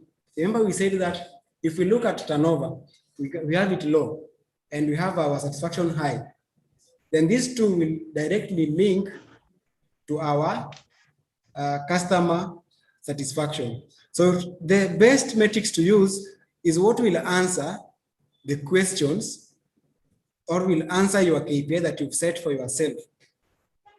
So don't say that this year we are working on employee satisfaction, but to keep on coming with metrics on time to hire. How is it going to help us know whatever you are doing, the value that you are adding as HR?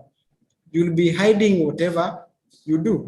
So bring metrics. The best metrics are metrics that pinpoint whatever you are doing in the company, that will show your achievement as the HR.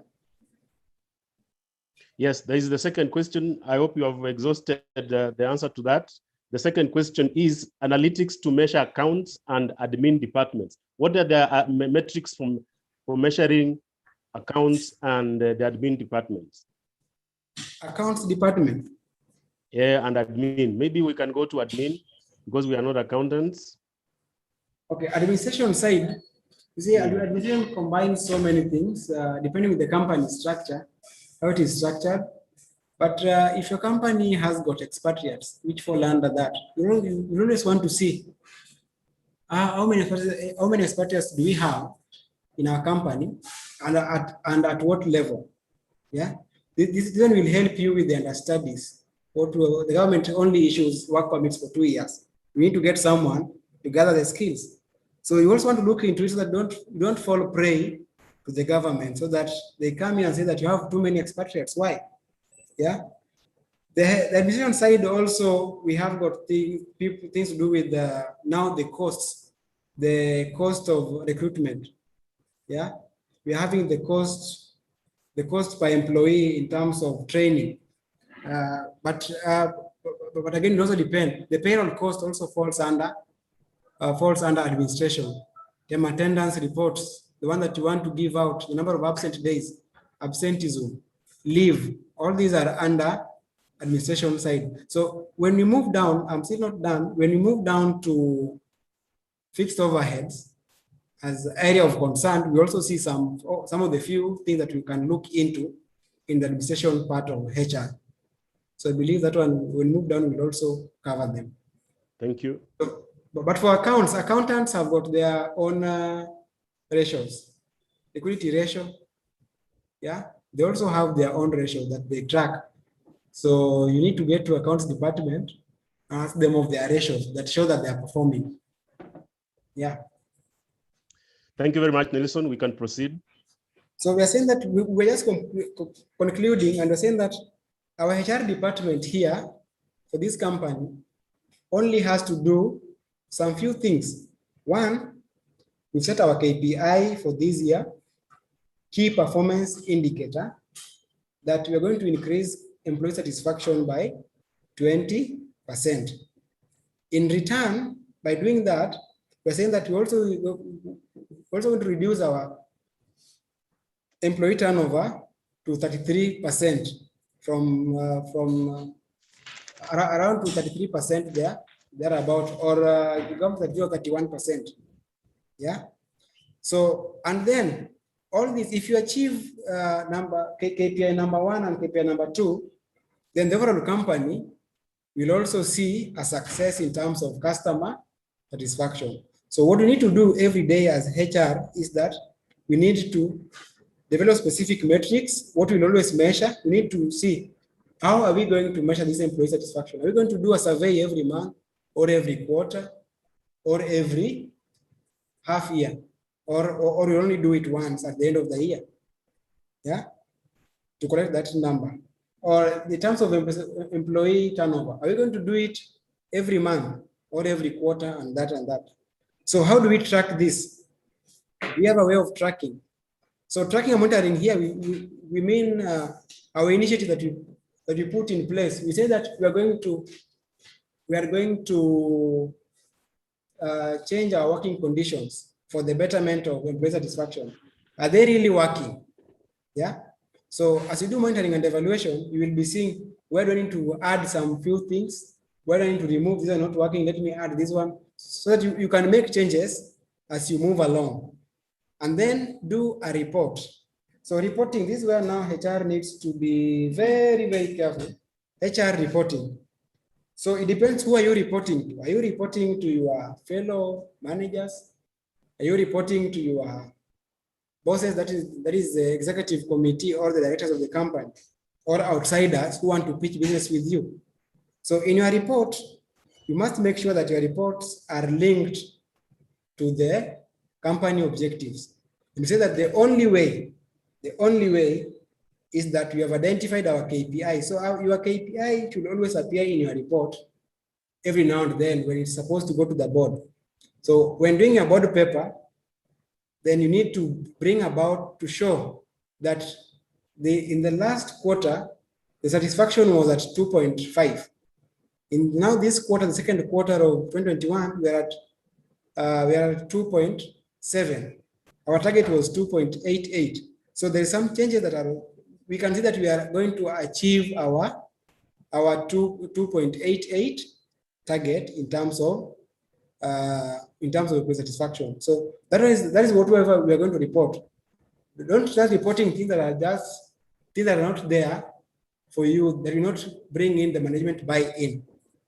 So reporting is critical, and you can report in two ways. You can do the normal PowerPoint presentation or do a dashboard. So a dashboard here can be done in Excel. You can do a dashboard in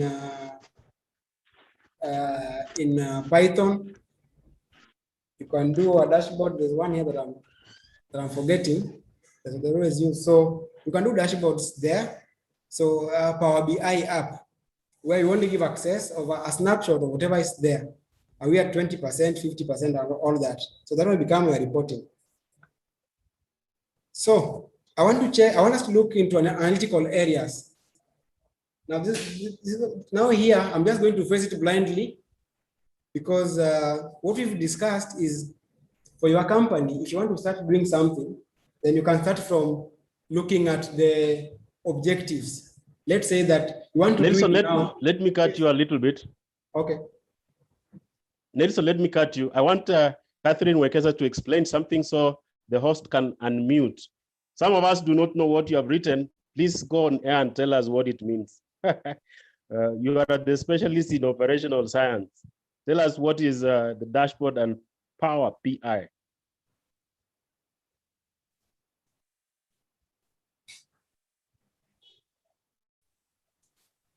Okay, just what I've written there is Tableau. Nelson mentioned places where you can also create dashboards. Apart from Excel, you can use Tableau. It's a software that would help you to create dashboards, as well as the Power BI, which he mentioned. So that's just what I was helping to add in terms of what he had mentioned. Yes. Thank you very much. Thank you very much. Yes, I was actually looking for the word Tableau. Yeah, it's the one that I'm currently working on it so that I can understand it better, because it's the best thing with Tableau is that it can hold a lot of data compared to Excel. It has the capacity is too big compared to Excel. It doesn't hang. So that is the best one to use if you wanted to do that and Power BI. So I'm saying that we have done analytical area in HR, but focusing on business goals. But maybe you are there, I am here, but you want to do some analytics just for your testing to see whether you can do analytics. Necessarily, the company does not buy into your idea, but want to try something. So I have got areas here that you can look into and start with something off. But if you are in a management position that you need to deliver something by the end of this year, then go by the contemporary approach or business approach and get your analytics right. But if you're not going to work on any project now, then this is where you can start in and do your things. So number one is health and safety. Health and safety is a key thing for HR, because health and safety is not for the machines, it is for the human resources, not for equipment, not for tools, but for human beings. So what questions or what data do you need to gather for health and safety so that you can do analytics on that? Is the cause of accident. You want to know what are really the hazards in this company that you are having. So for every case that you have, then you need to have these kind of questions being answered. The cause of accident, status of health of employee at the time of accident. Was the employee all right? So one understand that people that get injured in my company, are they always mentally stable or they always have a problem? Are they always stressed or not? Yeah. Nature of injury. Is it burn or being hit by a blunt object or acid burns, all the kind of things. Time of injury. When do my people get injured? Is it in the evening, in the morning, at night? Yeah. Like for that one you can see, and at that time who was on the shift? Was there a team leader, supervisor, or nobody thought he was there? What part of the body was injured? Yeah. Get to understand which part of the body was injured so that you know that with this in our company, see that most people are having their fingers cut. Is it that because of lack of knowledge or the machine, all those kind of things, or are we not using the PPEs? Length of service. Is it the older generation who are getting hurt or the younger generation? We want to see who just joined in the company. What is the monthly earning? Remember again that health and safety, someone will want to benefit for 97%, yeah? for 96 months. Say that I think I'm now tired. I need to get my 96 month salary because I was injured at work. So what is the monthly earning of this person? We want to see which cadre of employees are getting injured.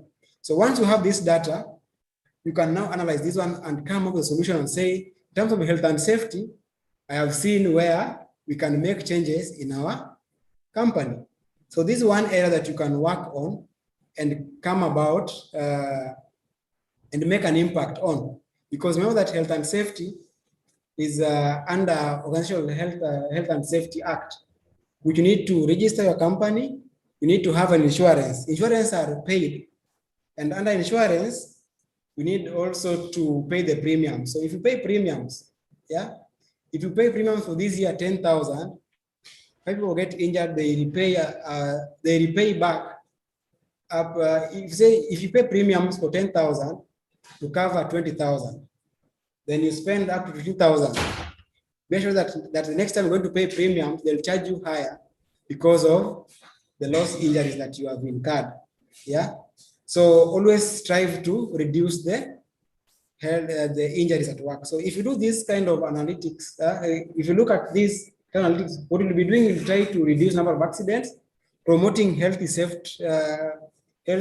environment, healthy and safety environment, and also we will also be reducing cost. Remember, if an employee who is working very well gets injured, then your production will go down. So you have to ensure that everything is right in terms of health and safety. Another area is employee turnover. What is the cost of turnover? The total cost or cost associated with exit plus cost of recruitment over replacement. Yeah. Before you leave that, before the person leaves, they're already leaving. Yeah. Meaning that if they were supposed to work for 10 hours, they now start working for 8 hours, 2 hours, trying to contact the previous employer on the directions, the consulting about the benefits, looking for new house where they're going to move into. So you're going to lose production or service or revenue because the employee is not working at full capacity because of exit. And then you're going to get another cost for recruitment. You're going to bring in someone new, sit for the interviews, do practical tests, pay for the aptitude test, reference checks, all those things bring about cost. So turnover also is affected by disciplinary cases. If you see that you're having a lot of dismissals, then check your disciplinary cases. Yeah. If people are, why are people resigning? Reasons for leaving, do we have them? Is it because they got a new job somewhere? Is it because they're tired of the company? Is it because they're going to start a new company of their own? And where are they going to? Are they going to a competitor, different environment? All those things put together. Then the next engagement, whatever we just discussed, what are they doing after leaving your company? Are you one that prepares, sharpens employees so that when they leave, they become managers somewhere else, so that you become a training ground for others? The relationship between the employee who is leaving, supervisor, or vice versa. What happens is that when you have a good supervisor and a good employee working together very well, they're achieving their targets, possibility of a supervisor leaving that company, the next company at a higher level, they will always drag the employee that they're working with hand in hand to go with them. So you always want to understand, so-and-so is a good friend to the supervisor B. So if supervisor B leaves and there's opportunity somewhere where the supervisor B is going to, then X will follow the supervisor B because they are good friends.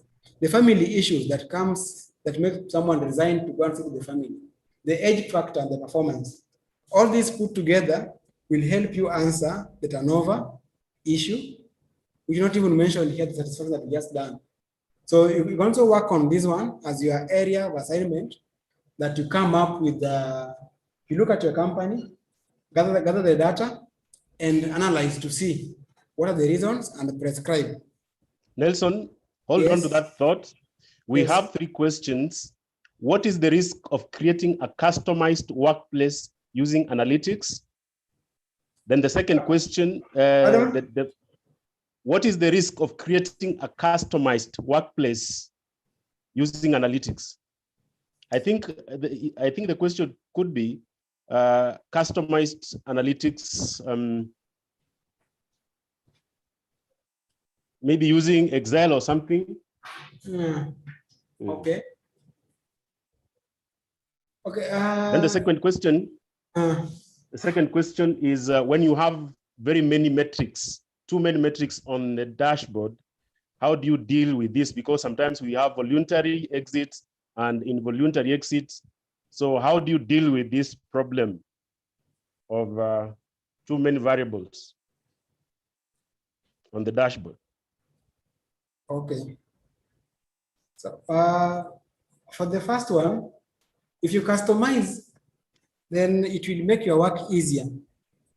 But we say if you customize, again, on the negative side is that when you customize, it will never give you a chance to think outside the box, because you always know where to put your data with the results. So you don't start behaving like a machine that has been programmed. But you can use either way. You can mix the two. You can either just customize or create your own every now and then. But customize will help you so that you can do the things very fast. Remember, again, these are projects that you have to deliver. So customized ones will give you an ease of doing the things very fast. But in terms of editing and coming up with the new ideas, it will be difficult because you're used to one thing. Yeah. Then number 2, having so many metrics will not help. What will help you is what question are you trying to answer? what business problem are you solving? What business goal are you working towards? So if you're doing a turnover, you have got modes of exit. You have got desirability or non-desirability. So all these, how are they answering your question towards employee turnover? Yeah. So unless they answer your questions, then use them. If they don't answer your question, then don't use them. Yeah. Because again, in analytics, we go beyond metrics because it's about the solution. Metrics just show you how far you are from your KPI. The KPI, our KPI was increase employee satisfaction by from 2.4 to 2.8, and is 20%. Metrics will only show us how far are we to that 2.88. So the more you have, the more you get confused. But if you're good enough, the more you have, also the better, because they always give different angles. Again, on the other side, that they will give different angles. Like an employee resigns today, but are you happy with their resignation? Yeah. Some when they resign, you're very happy about their resignation because it was long overdue that they leave the company, but didn't want to get them go. So again, just as long as it makes value to you, I will not limit you to how many metrics do you need to have, but as long as it makes value, it makes sense to you and adds value to your calculation, then have it on the dashboard. Dashboard creates visibility and helps you understand how far. So what you are saying, Nelson, is relevance of the metrics. Yes. The relevance of the metrics. Yes. So the last question before you proceed is from Berlin Nabire. She's asking, does gender count? Gender will count, and we are going to look into that. I remember, I don't know whether Mr. Muya Madangani is here. I remember my first encounter with him was on that. So gender will count on turnover. Gender will count on other part that we're going to look into. So are we free to move? Yeah, we can move, Nelson. Thank you for the good work. We can move on. Okay, another area that you can look into, performance management. It's very key for every company. Yeah. What is the previous score of the company? Yeah. Overall equipment efficiency. You see, sometimes you give people equipment, but don't know whether they can really work or not work. Yeah. So overall equipment efficiency measures the quantity that needs to be produced and its quality. So if the machine is to produce 30 toilet papers, then why are we producing 5? Is it a problem with the employee or the machine? Is it the operator issue or the machine is not well set? Yeah. The customer satisfaction. Are we answering customer issues through the performance or is something different? Yeah. So that now you can see again, if you were to get the approach of productive employee, then you could end up coming to performance management as one of our KPIs, because performance again brings about customer satisfaction. Areas with the least performance versus excellent performance. We want to know where are you struggling in, because we can see that in area A, B, C are performing well. Area C, D, E are not doing well. So we can now get you to learn on whatever we need. The quality of the review that we are doing, are they objective enough or are they subjective? Yeah. Are you where you just say that I think you've been doing well for the past 6 months? So you just get confirmed. Yeah. But are we having tangible results to be followed through? This has been a problem with HR evaluating itself. In that I think HR, we are doing well. So nothing much. We are doing well. You are asked how are the employee engaged? They are very engaged. Or I don't think the employee are really engaged. But are we having subjective, the objectivity in it? Have we measured? Have we done some survey? Yeah. The relationships with the supervisor, how good it is or how bad it is, that will show us what that will improve performance or it will reduce the performance. So that is also another area that you can also work in, look into whatever you have and answer the performance issues in your company and see what to do. Do you have a question in this line, Richard? No, we only have a comment from Chairman Paul Okwemba. He's saying that he's very happy that you've mentioned safety as a critical measure. So he's appreciating that you brought in the aspect of health and safety. Just a comment. Thank you, Chairman. You can proceed. Okay. Thank you. Learning and development.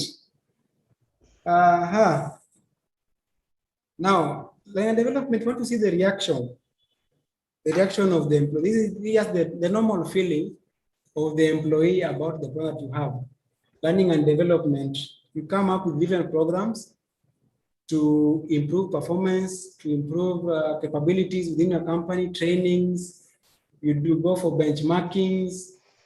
Yeah, all those things that we are doing. Like even now we are training here. I don't know how many people are enjoying the training.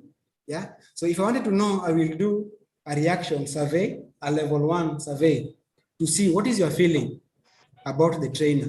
What is your feeling about HR analytics? Some have been coming, just like the one that Richard has given out from the chairman, is that he's very happy about the health and safety. But now if you wanted to see, then we will give out a survey in a scale of 1 to 5 so that you can rate. Yeah. So if I give us chance now, can you rate the trainer in terms of the whole training? Are you enjoying the training? And is it well delivered by the trainer in a scale of 1 to 5? Can we have the ratings coming through?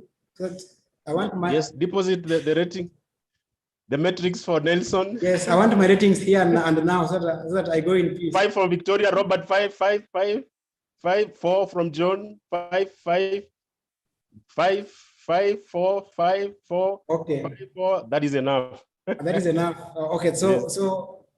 But again, Richard, why are we saying enough? Is it enough sample size for us? No, I'm saying enough for time reasons, for times of, because everybody would say, and we are almost like 200. So we can't wait for everybody. Yes. Yeah. So now that is what we do at level 1. Just want to see the reaction of people. Yeah, the reaction. How happy are you? Like now, I'm very happy that if I ask question, people are answering. Yeah, the engagement is real. So if I was a data, I would rate at 4.5, 4.9, or 5. Yeah, so it means that everything is working out terms of the reaction. So level 2 that we'll do is we'll come and see the learning objective. The learning outcome is that we have trained on the 4 approaches. We have come up with a case study. Yeah, we have checked on areas. If I now give an exam now and ask, yeah, can we have details on under informational approach of the levels of analytics? Can we state them, how they move from 1 up to the 3rd one, up to the last one? Can we have them so that we can see whether the learning outcome is there? Can we have the approach, the levels of analytics arranged in terms of information that they contain? Maybe you can paraphrase the question. I'm asking where, okay, let me have another, okay, this is the same question. Say that we looked at informational approach or the levels of analytics approach in bridging the gap. What levels did we discuss? Catherine has said descriptive, predictive, and prescriptive. And Monene has said descriptive analytics, predictive analytics. Evelyn Odhiambo has said descriptive, prescriptive, and predictive. 3 levels for Damaris Ndangwa. Okay. Paul Tanui has said past and present. Yeah, you can proceed. Yes, I think, so now we can say that people are very happy, yeah, giving out 5, 4, 5, 4, 4, 5, 4. They're actually coming very fast, right? Mean that they enjoy the training. Learning outcome. Do we still remember? Have we taken the knowledge in on the, what we say, the book value, the 10% that comes out from the traditional training? is that have we understood something? Have we gotten a new knowledge out of it? Have we reinforced it by learning it second time? Yeah. So that one also comes in here. So if you have people scoring 50%, yeah, under learning outcome, yet at the reaction stage they were having 100% or 90%, then there was a disconnect between what you are training and how you are presenting it. You might have been having so many jokes, people enjoyed the interaction, but they never learned. Yeah. But again, you can be very boring, so people doesn't learn, are not happy with you training, but in terms of knowledge, the learning outcome, they have something that they've taken in. Yeah. So behavior change. We have talked about analytics now since 2 p.m. to now sitting about analytics. If you've never started doing analytics, are you going to start doing it today or not? If yes, then you are saying that in 3 months' time, if we give you a call, will you give us that you went through analytical area of performance management and you have the outcomes? Has your behavior changed towards analytics? Yeah, or have we driven you far away from analytics? So that one is also what we look into in terms of learning and development. Yeah, we want to measure up to level 3, behavioral change. If you're not happy about analytics, if there are so many gaps in it, yeah, are you now linking? Have you linked the gaps and now everything is okay? Yeah. And now the last level, which is return on investment. Now you've spent 2 hours here, and might even spent more. Yeah. And the more we've spent here, will it bring back value?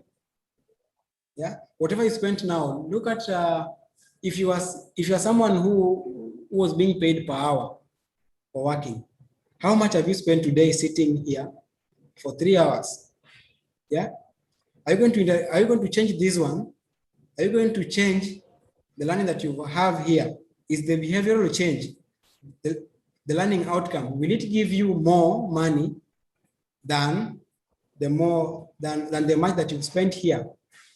Will your work, when now you're given an analytical question to tackle, will you now do it with less time as compared to the time that you used to take? You used to take 2 hours to get regression analysis. Can you now do it in 30 minutes? We'll say that now we have seen return on investment in terms of speed of execution or giving out results. Yeah. If it's about raising more revenue than whatever you have spent today, we say that we shall have seen that you are raising more revenue than what you spend. So we always have a formula for it. Your investment, which is given as the outcome that you have divided by the cost that was spent times 100. You can either divide that or times 100, you get in terms of percentage. And by the way, people will always close their eyes for the reaction, learning outcome, behavior change, and will ask you, what is the ROI of my investment? What is the ROI of my investment? Remember, for our objectives, because we came from customer satisfaction, which was the return on investment for the company by doing everything. Yeah. We came and found that what we're going to focus on in HR is employee satisfaction. And by doing this, we're going to increase chances for career development and working conditions. So if you ask, what is my ROI? Then it's very clear to you that if we achieve 2.88 employee satisfaction, then the ROI will be 10% increment in customer service. So that's the beauty of starting from the objective to get your KPIs as HR, than from your KPIs trying to link it to the objectives, because we'll fumble in terms of ROI. Yeah. So all this, for those of us who are well acquainted, we know that we are doing Kirkpatrick's model of evaluation of learning and development. And if you do that, you shall have covered everything. Yeah. So reaction will answer the things to do with training need analysis. How was it done? Did you bring what you don't need? Yeah. Learning outcome to answer the same thing. So up there, if you do training in your company, you can consider getting deeper into learning and development, and also try to solve some difficult issues in your company and work it out. Any question for the L&D? Well, there is a connection between the joke that Damaris has made, that she's looking forward to understanding regression and correlation so that she can be able to understand certain cases. What can you advise somebody who wants to understand, especially for those people like me and Damaris who do not understand mathematics, how to understand regression and correlation? Because essentially, analytics is about establishing trends and patterns. And as we have seen, that understanding numbers is very important. What advice can you give? Okay. For the rest us, can write on the chat what we can do to become at least people who are able to understand from the basic levels. Catherine, Brian. Yeah, you can go on, they can write. Okay, yeah. I believe we'll get more answers as we move on.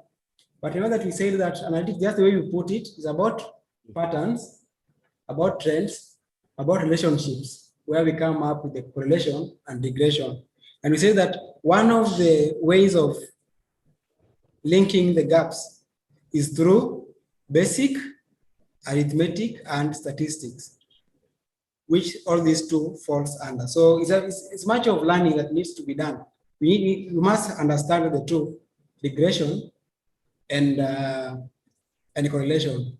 They are not difficult concepts, and because we've been holding these trainings, one day we'll hold another one on the same, and we will come in with that. So have we understood this so that I can move to the next analytical area?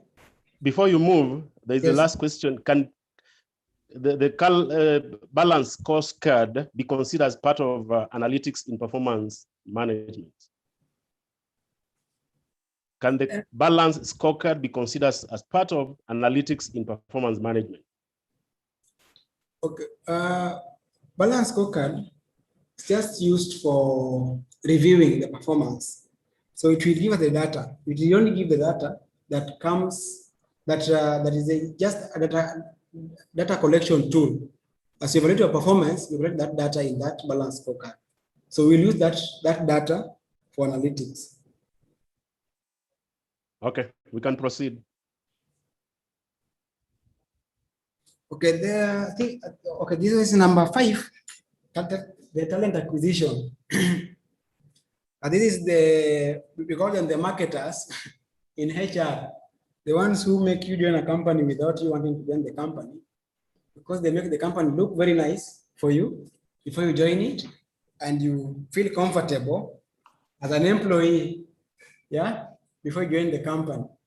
That the guys who will sell the company call you for an interview before the interview date, and then tell you that I think we'll keep your CV and wait for someday when chance come, we'll call you in, the talent acquisition managers.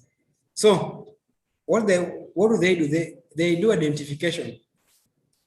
We have seen Jellican is very good. Let us start to engage him. So I've identified Jellican. So in talent acquisition, I've identified him. Then now, how do I acquire him? I will have to talk to him, share the ideas about the company, share the basics, what the company offers, and sell our company in terms of his area of interest. Let me get to know his area of interest so that I can bring him closer to the company. Then I will assess, does he really fit? You might be very good in your work, but then the company says that this person, when he comes here, he won't do whatever we are looking for. I can add something, Nelson. Yes.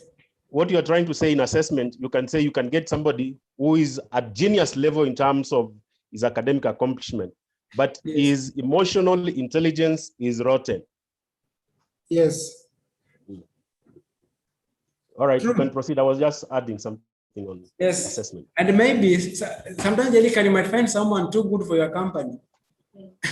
Because maybe you look at the way where they're coming from, and your culture, you say that if I bring in here, and because I'm a talent acquisition person, I'm the marketing person for this company, I don't need to bring him because I will destroy him. Yeah. So again, on those other ends, we can look at it that way. And then they will conclude by hiring the person. Now they bring the person on board. So what interests them that they will also want to do? Why do you want to do this project? Yeah. Speed to competency. Remember, you've gone all these 4 steps. Umetafuta mtu for 6 months. Now they join your company. Speed to competency here means that are they able to catch up the shortest time possible? Yeah, this is why we're saying that if you're going to recruit someone, then are you just going to look for the basic, for the minimum requirements, or are you going to go for someone who already had the basic, already have the minimum requirements, plus experience that they can come in and make a total overhaul of the company? If the salesperson, if they come in today, tomorrow, in 3 months' time, they are hitting 100% of the target. Speed to company. Then now, as someone who does talent acquisition, you'll be very happy. Speed to competencies. How far do a new joiner hit the target? How fast? Within 1 month, 2 months, 3 months, 4 months. Yeah. Then lead generation or channel. Where do you get your people as talent acquisition person? Which site has got the best employees? Do I check with the LinkedIn, the Indeed, the Brighter Monday? Which channel will give me good people? Yeah. Check out your employees who you have in your company. Where did they come from? Who called them for the interview? Where did they see it from? Random application, through your website, through a recruiter, or how did they come through? Yeah. Assessment score. This is what we're saying, that during the interview, how did they perform? Did they perform good enough that when they come into the company, they'll still continue that way? Pipeline-based proposition. You say that I have accountants, I have HR professionals, I have marketers, sales and sales people, I have engineers. Yeah. So proposition, how many people do you have in waiting? That if you tell them that I have a vacancy today, they will leave whatever they are doing. They will not even give notice. They just leave tomorrow and be at your company. Do you have, how many do you have? 5, 2, or 0? Yeah. Cost of acquisition. How much did you spend in terms of time and money to get this person? Manpower planning. Have you looked at your company and seen that in 2022, we are going to have elections coming in? And because we print t-shirts, we might need a good machine operator to help us print the t-shirts. Yeah. Have you looked around and seen that because we are going to have elections, have you checked around and seen that we want to need people to sell these t-shirts outside there? Manpower planning. Yeah. Onboarding. How good did they get to join your company? Was the impression a lasting one? Or it was just a 50-50 impression? Yeah. A 50-50 kind of. Yeah. So in terms of acquisition, that's also again what you can look into and see. I want to add here. See, sometimes you can identify, acquire, and assess. They are very good, but when now you start hiring them, they decline your offer. So offers declined or offers accepted also come in here in handy to show that you're a good person who sells the real product, and it gets people get to buy in. So FOH and budgeting. This is what I was talking about. That when you come to here, you see the administrative bit of HR, the annual leave, overtime, maternity, paternity leave. Yeah, the cost of we can look at the cost of equipment given to our employees. Remember, when an employee come in, you will need a chair, you need a desk, a laptop, internet. How much is it going to cost us to have these employees well settled? Yeah, if you're going to have a new employee. In terms of office rents, some of this might go directly to the company expenses, but they are linked directly to employee. So annual leave here, you need to look, what is the liability that am I having? What is your liability as a company? Because leave is accrued every day, and leave, if not taken, should be paid in cash. So are you going to pay in cash or don't have that policy? Kama hamna hiyo policy, then you have to budget for leave and make sure that people go for leave. Yeah, overtime. In terms of overtime, are we paying overtime or not? If not, then how are people working? So you ensure that people doesn't work for longer hours. Maternity, paternity leave. I was thinking about something here, which I once did, and I got my results right. I'm giving you a leakage. If you want to go and work on this project, maternity or paternity leave, who will go next in your company? I don't know whether you ask yourself those questions. Who is leaving next for paternity leave or maternity leave? Who is going? So one, check on the marital status of your employees. How many are married? How many are not married? So here, the gender issue will come in, and the gender will have also its share in paternity leave, because if you have more female employees, the more the maternity months that they will go for. Male, you have got the polygamous inside there. So marital status of your employees, number of children that they have. Because we are saying that if someone is at 30 years and they have 2 children, so you can look at it and say that someone who is 28 years old, by the time they're reaching 30 and they're married, they'll be having at least 1. So you can start planning for those people. Date of birth of this person, that will come with the terms in terms of age. Date of birth of the children, of each child. You want to know, when did Nelson get his firstborn? Yeah. If you got the firstborn at 24, then are we saying that our people who are 24 years of age are most likely to have children? Can you plan for them? Yeah. Date of birth of spouse, if married. We want to know, are they at that age where they're going to bring offspring? Then number of partners, polygamy that we're talking about. Even if one of them will not get, but probability of, if you have 3 wives, probability of one getting pregnant in a year is higher. So the male employee is called for parental leave. So you need to plan for who will hold on the shift for this person. Days since wedding, we know that things start coming up, the pressure. Yeah. So this is why we talk about now, how do we process people data that we have? Remember whatever we have here is so personal that you start using it to determine the matrix issues. So again, the questions of how do I handle the data brings in the gap in the analytics, but you can see how to maneuver. Nature of employment.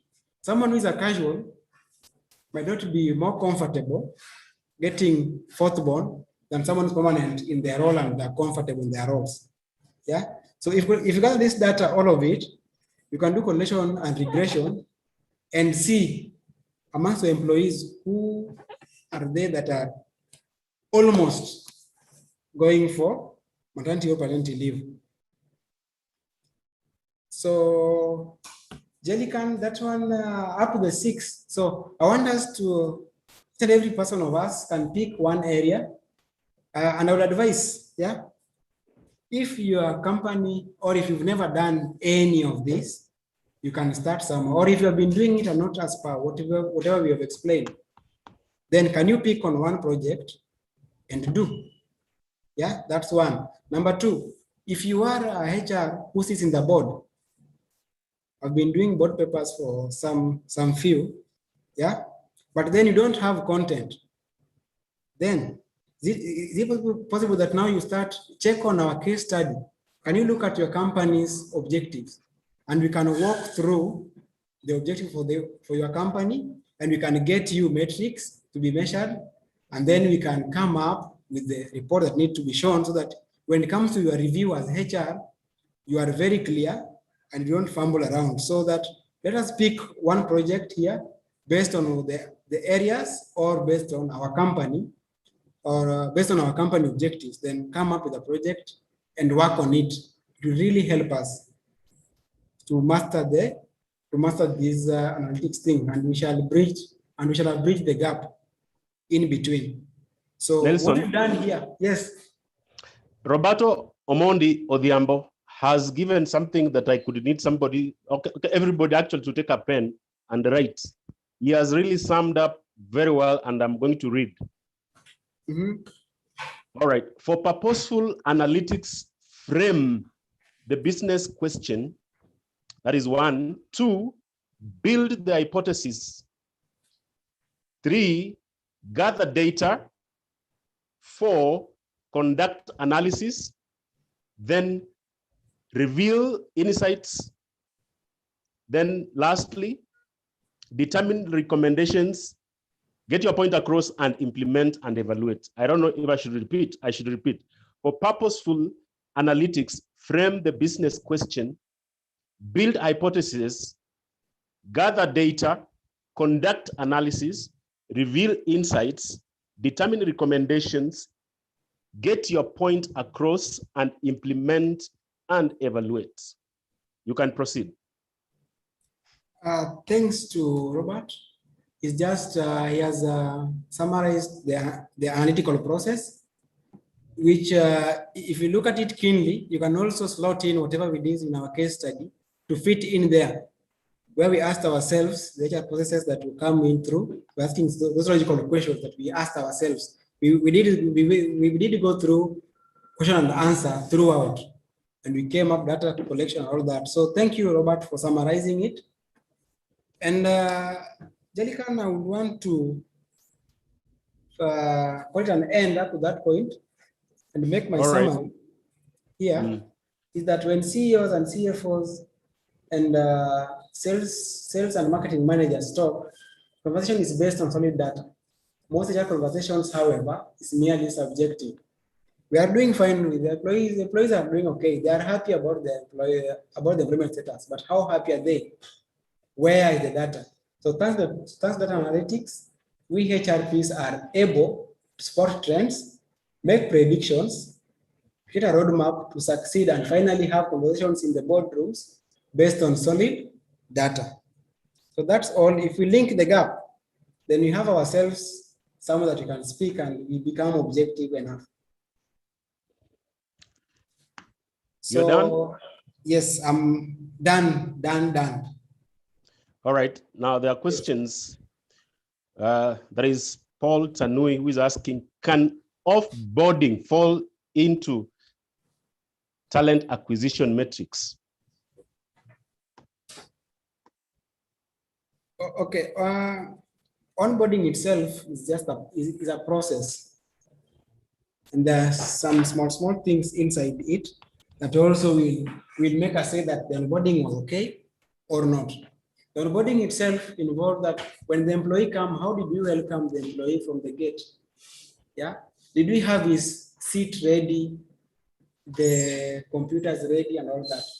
So the onboarding process, the best we can measure it is also just giving out questionnaire, touching on this area we're talking about, our preparedness about the employee is coming, how we serve the employee the first day, how the handover was done, and then we bring up, then we say that the onboarding process, if the employee scores are at 70%, then we're saying that was good enough. So onboarding can also come up as our metric in talent acquisition. No, he's asking about offboarding. I think it is separation. Yes. Offboarding it will, because remember, someone is leaving your company. They are ambassadors of your company, right? So once they work there, if you treat them very bad, if they get someone who wants to work to your company, they'll say, hey, those guys, I don't think if you should work with them. The way they treated me was very bad. So it will also affect even the guys who are behind. I say that this company, when you leave, they don't give you good feedback, good recommendation.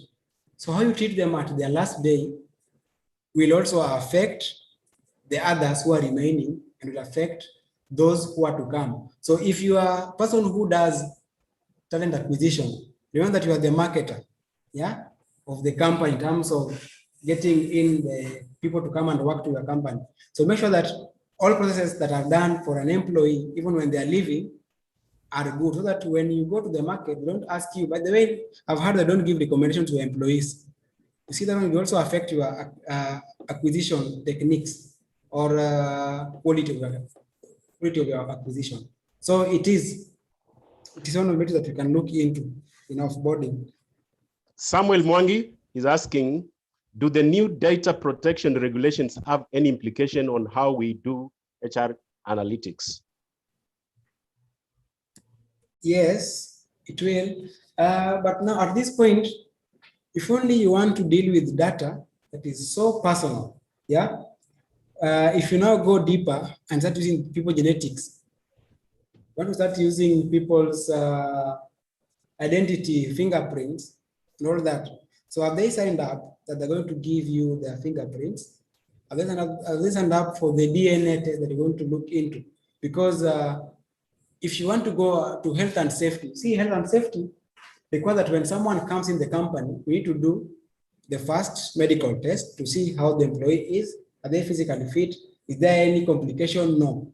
So mean that you have their DNA or blood tests somewhere, showing that they came in when they're well. When they're leaving, they also need to do another test. So how do you use this data? So the only thing that is do that you need to get acceptance from the employees to allow you to process their data.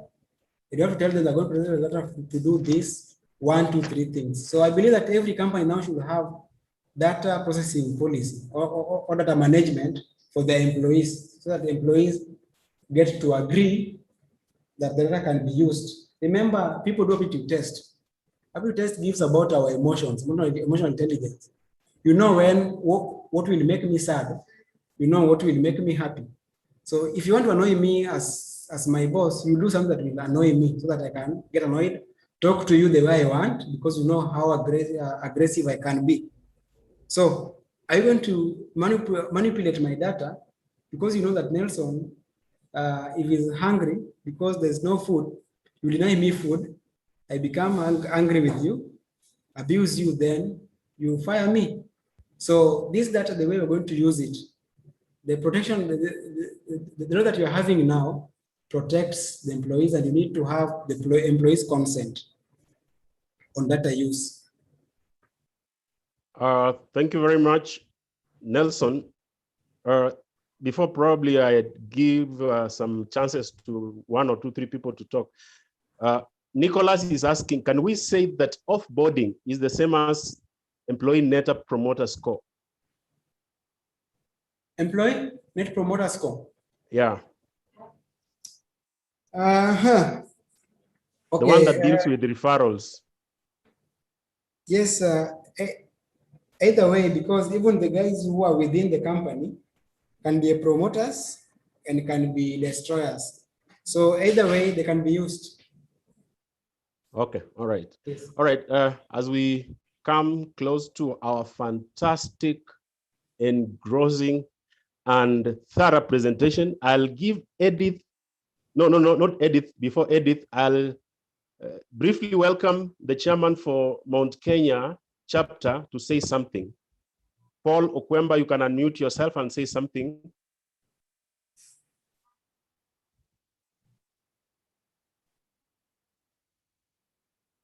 Is he available? You can hear me? Yeah, we can. Yes, come. Jambo. Jambo, chairman.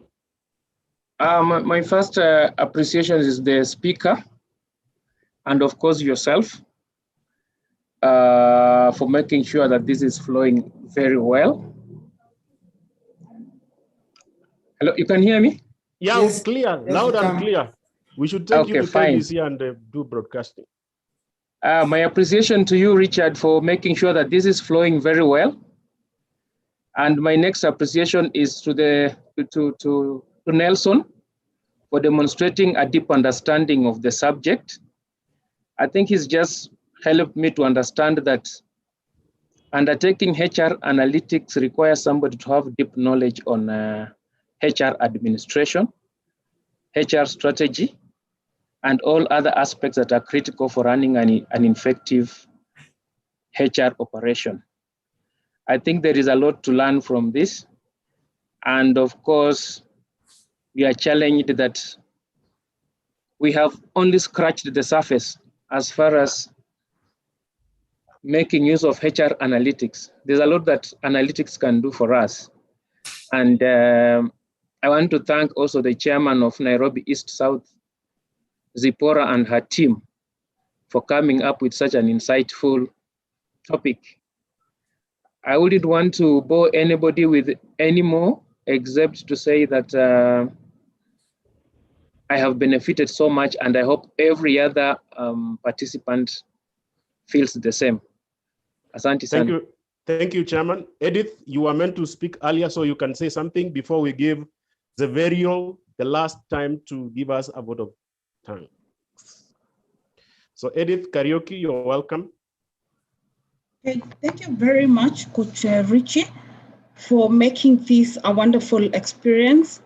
And thank you very much, Nelson, for actually converting the real thing into a practical way of doing it.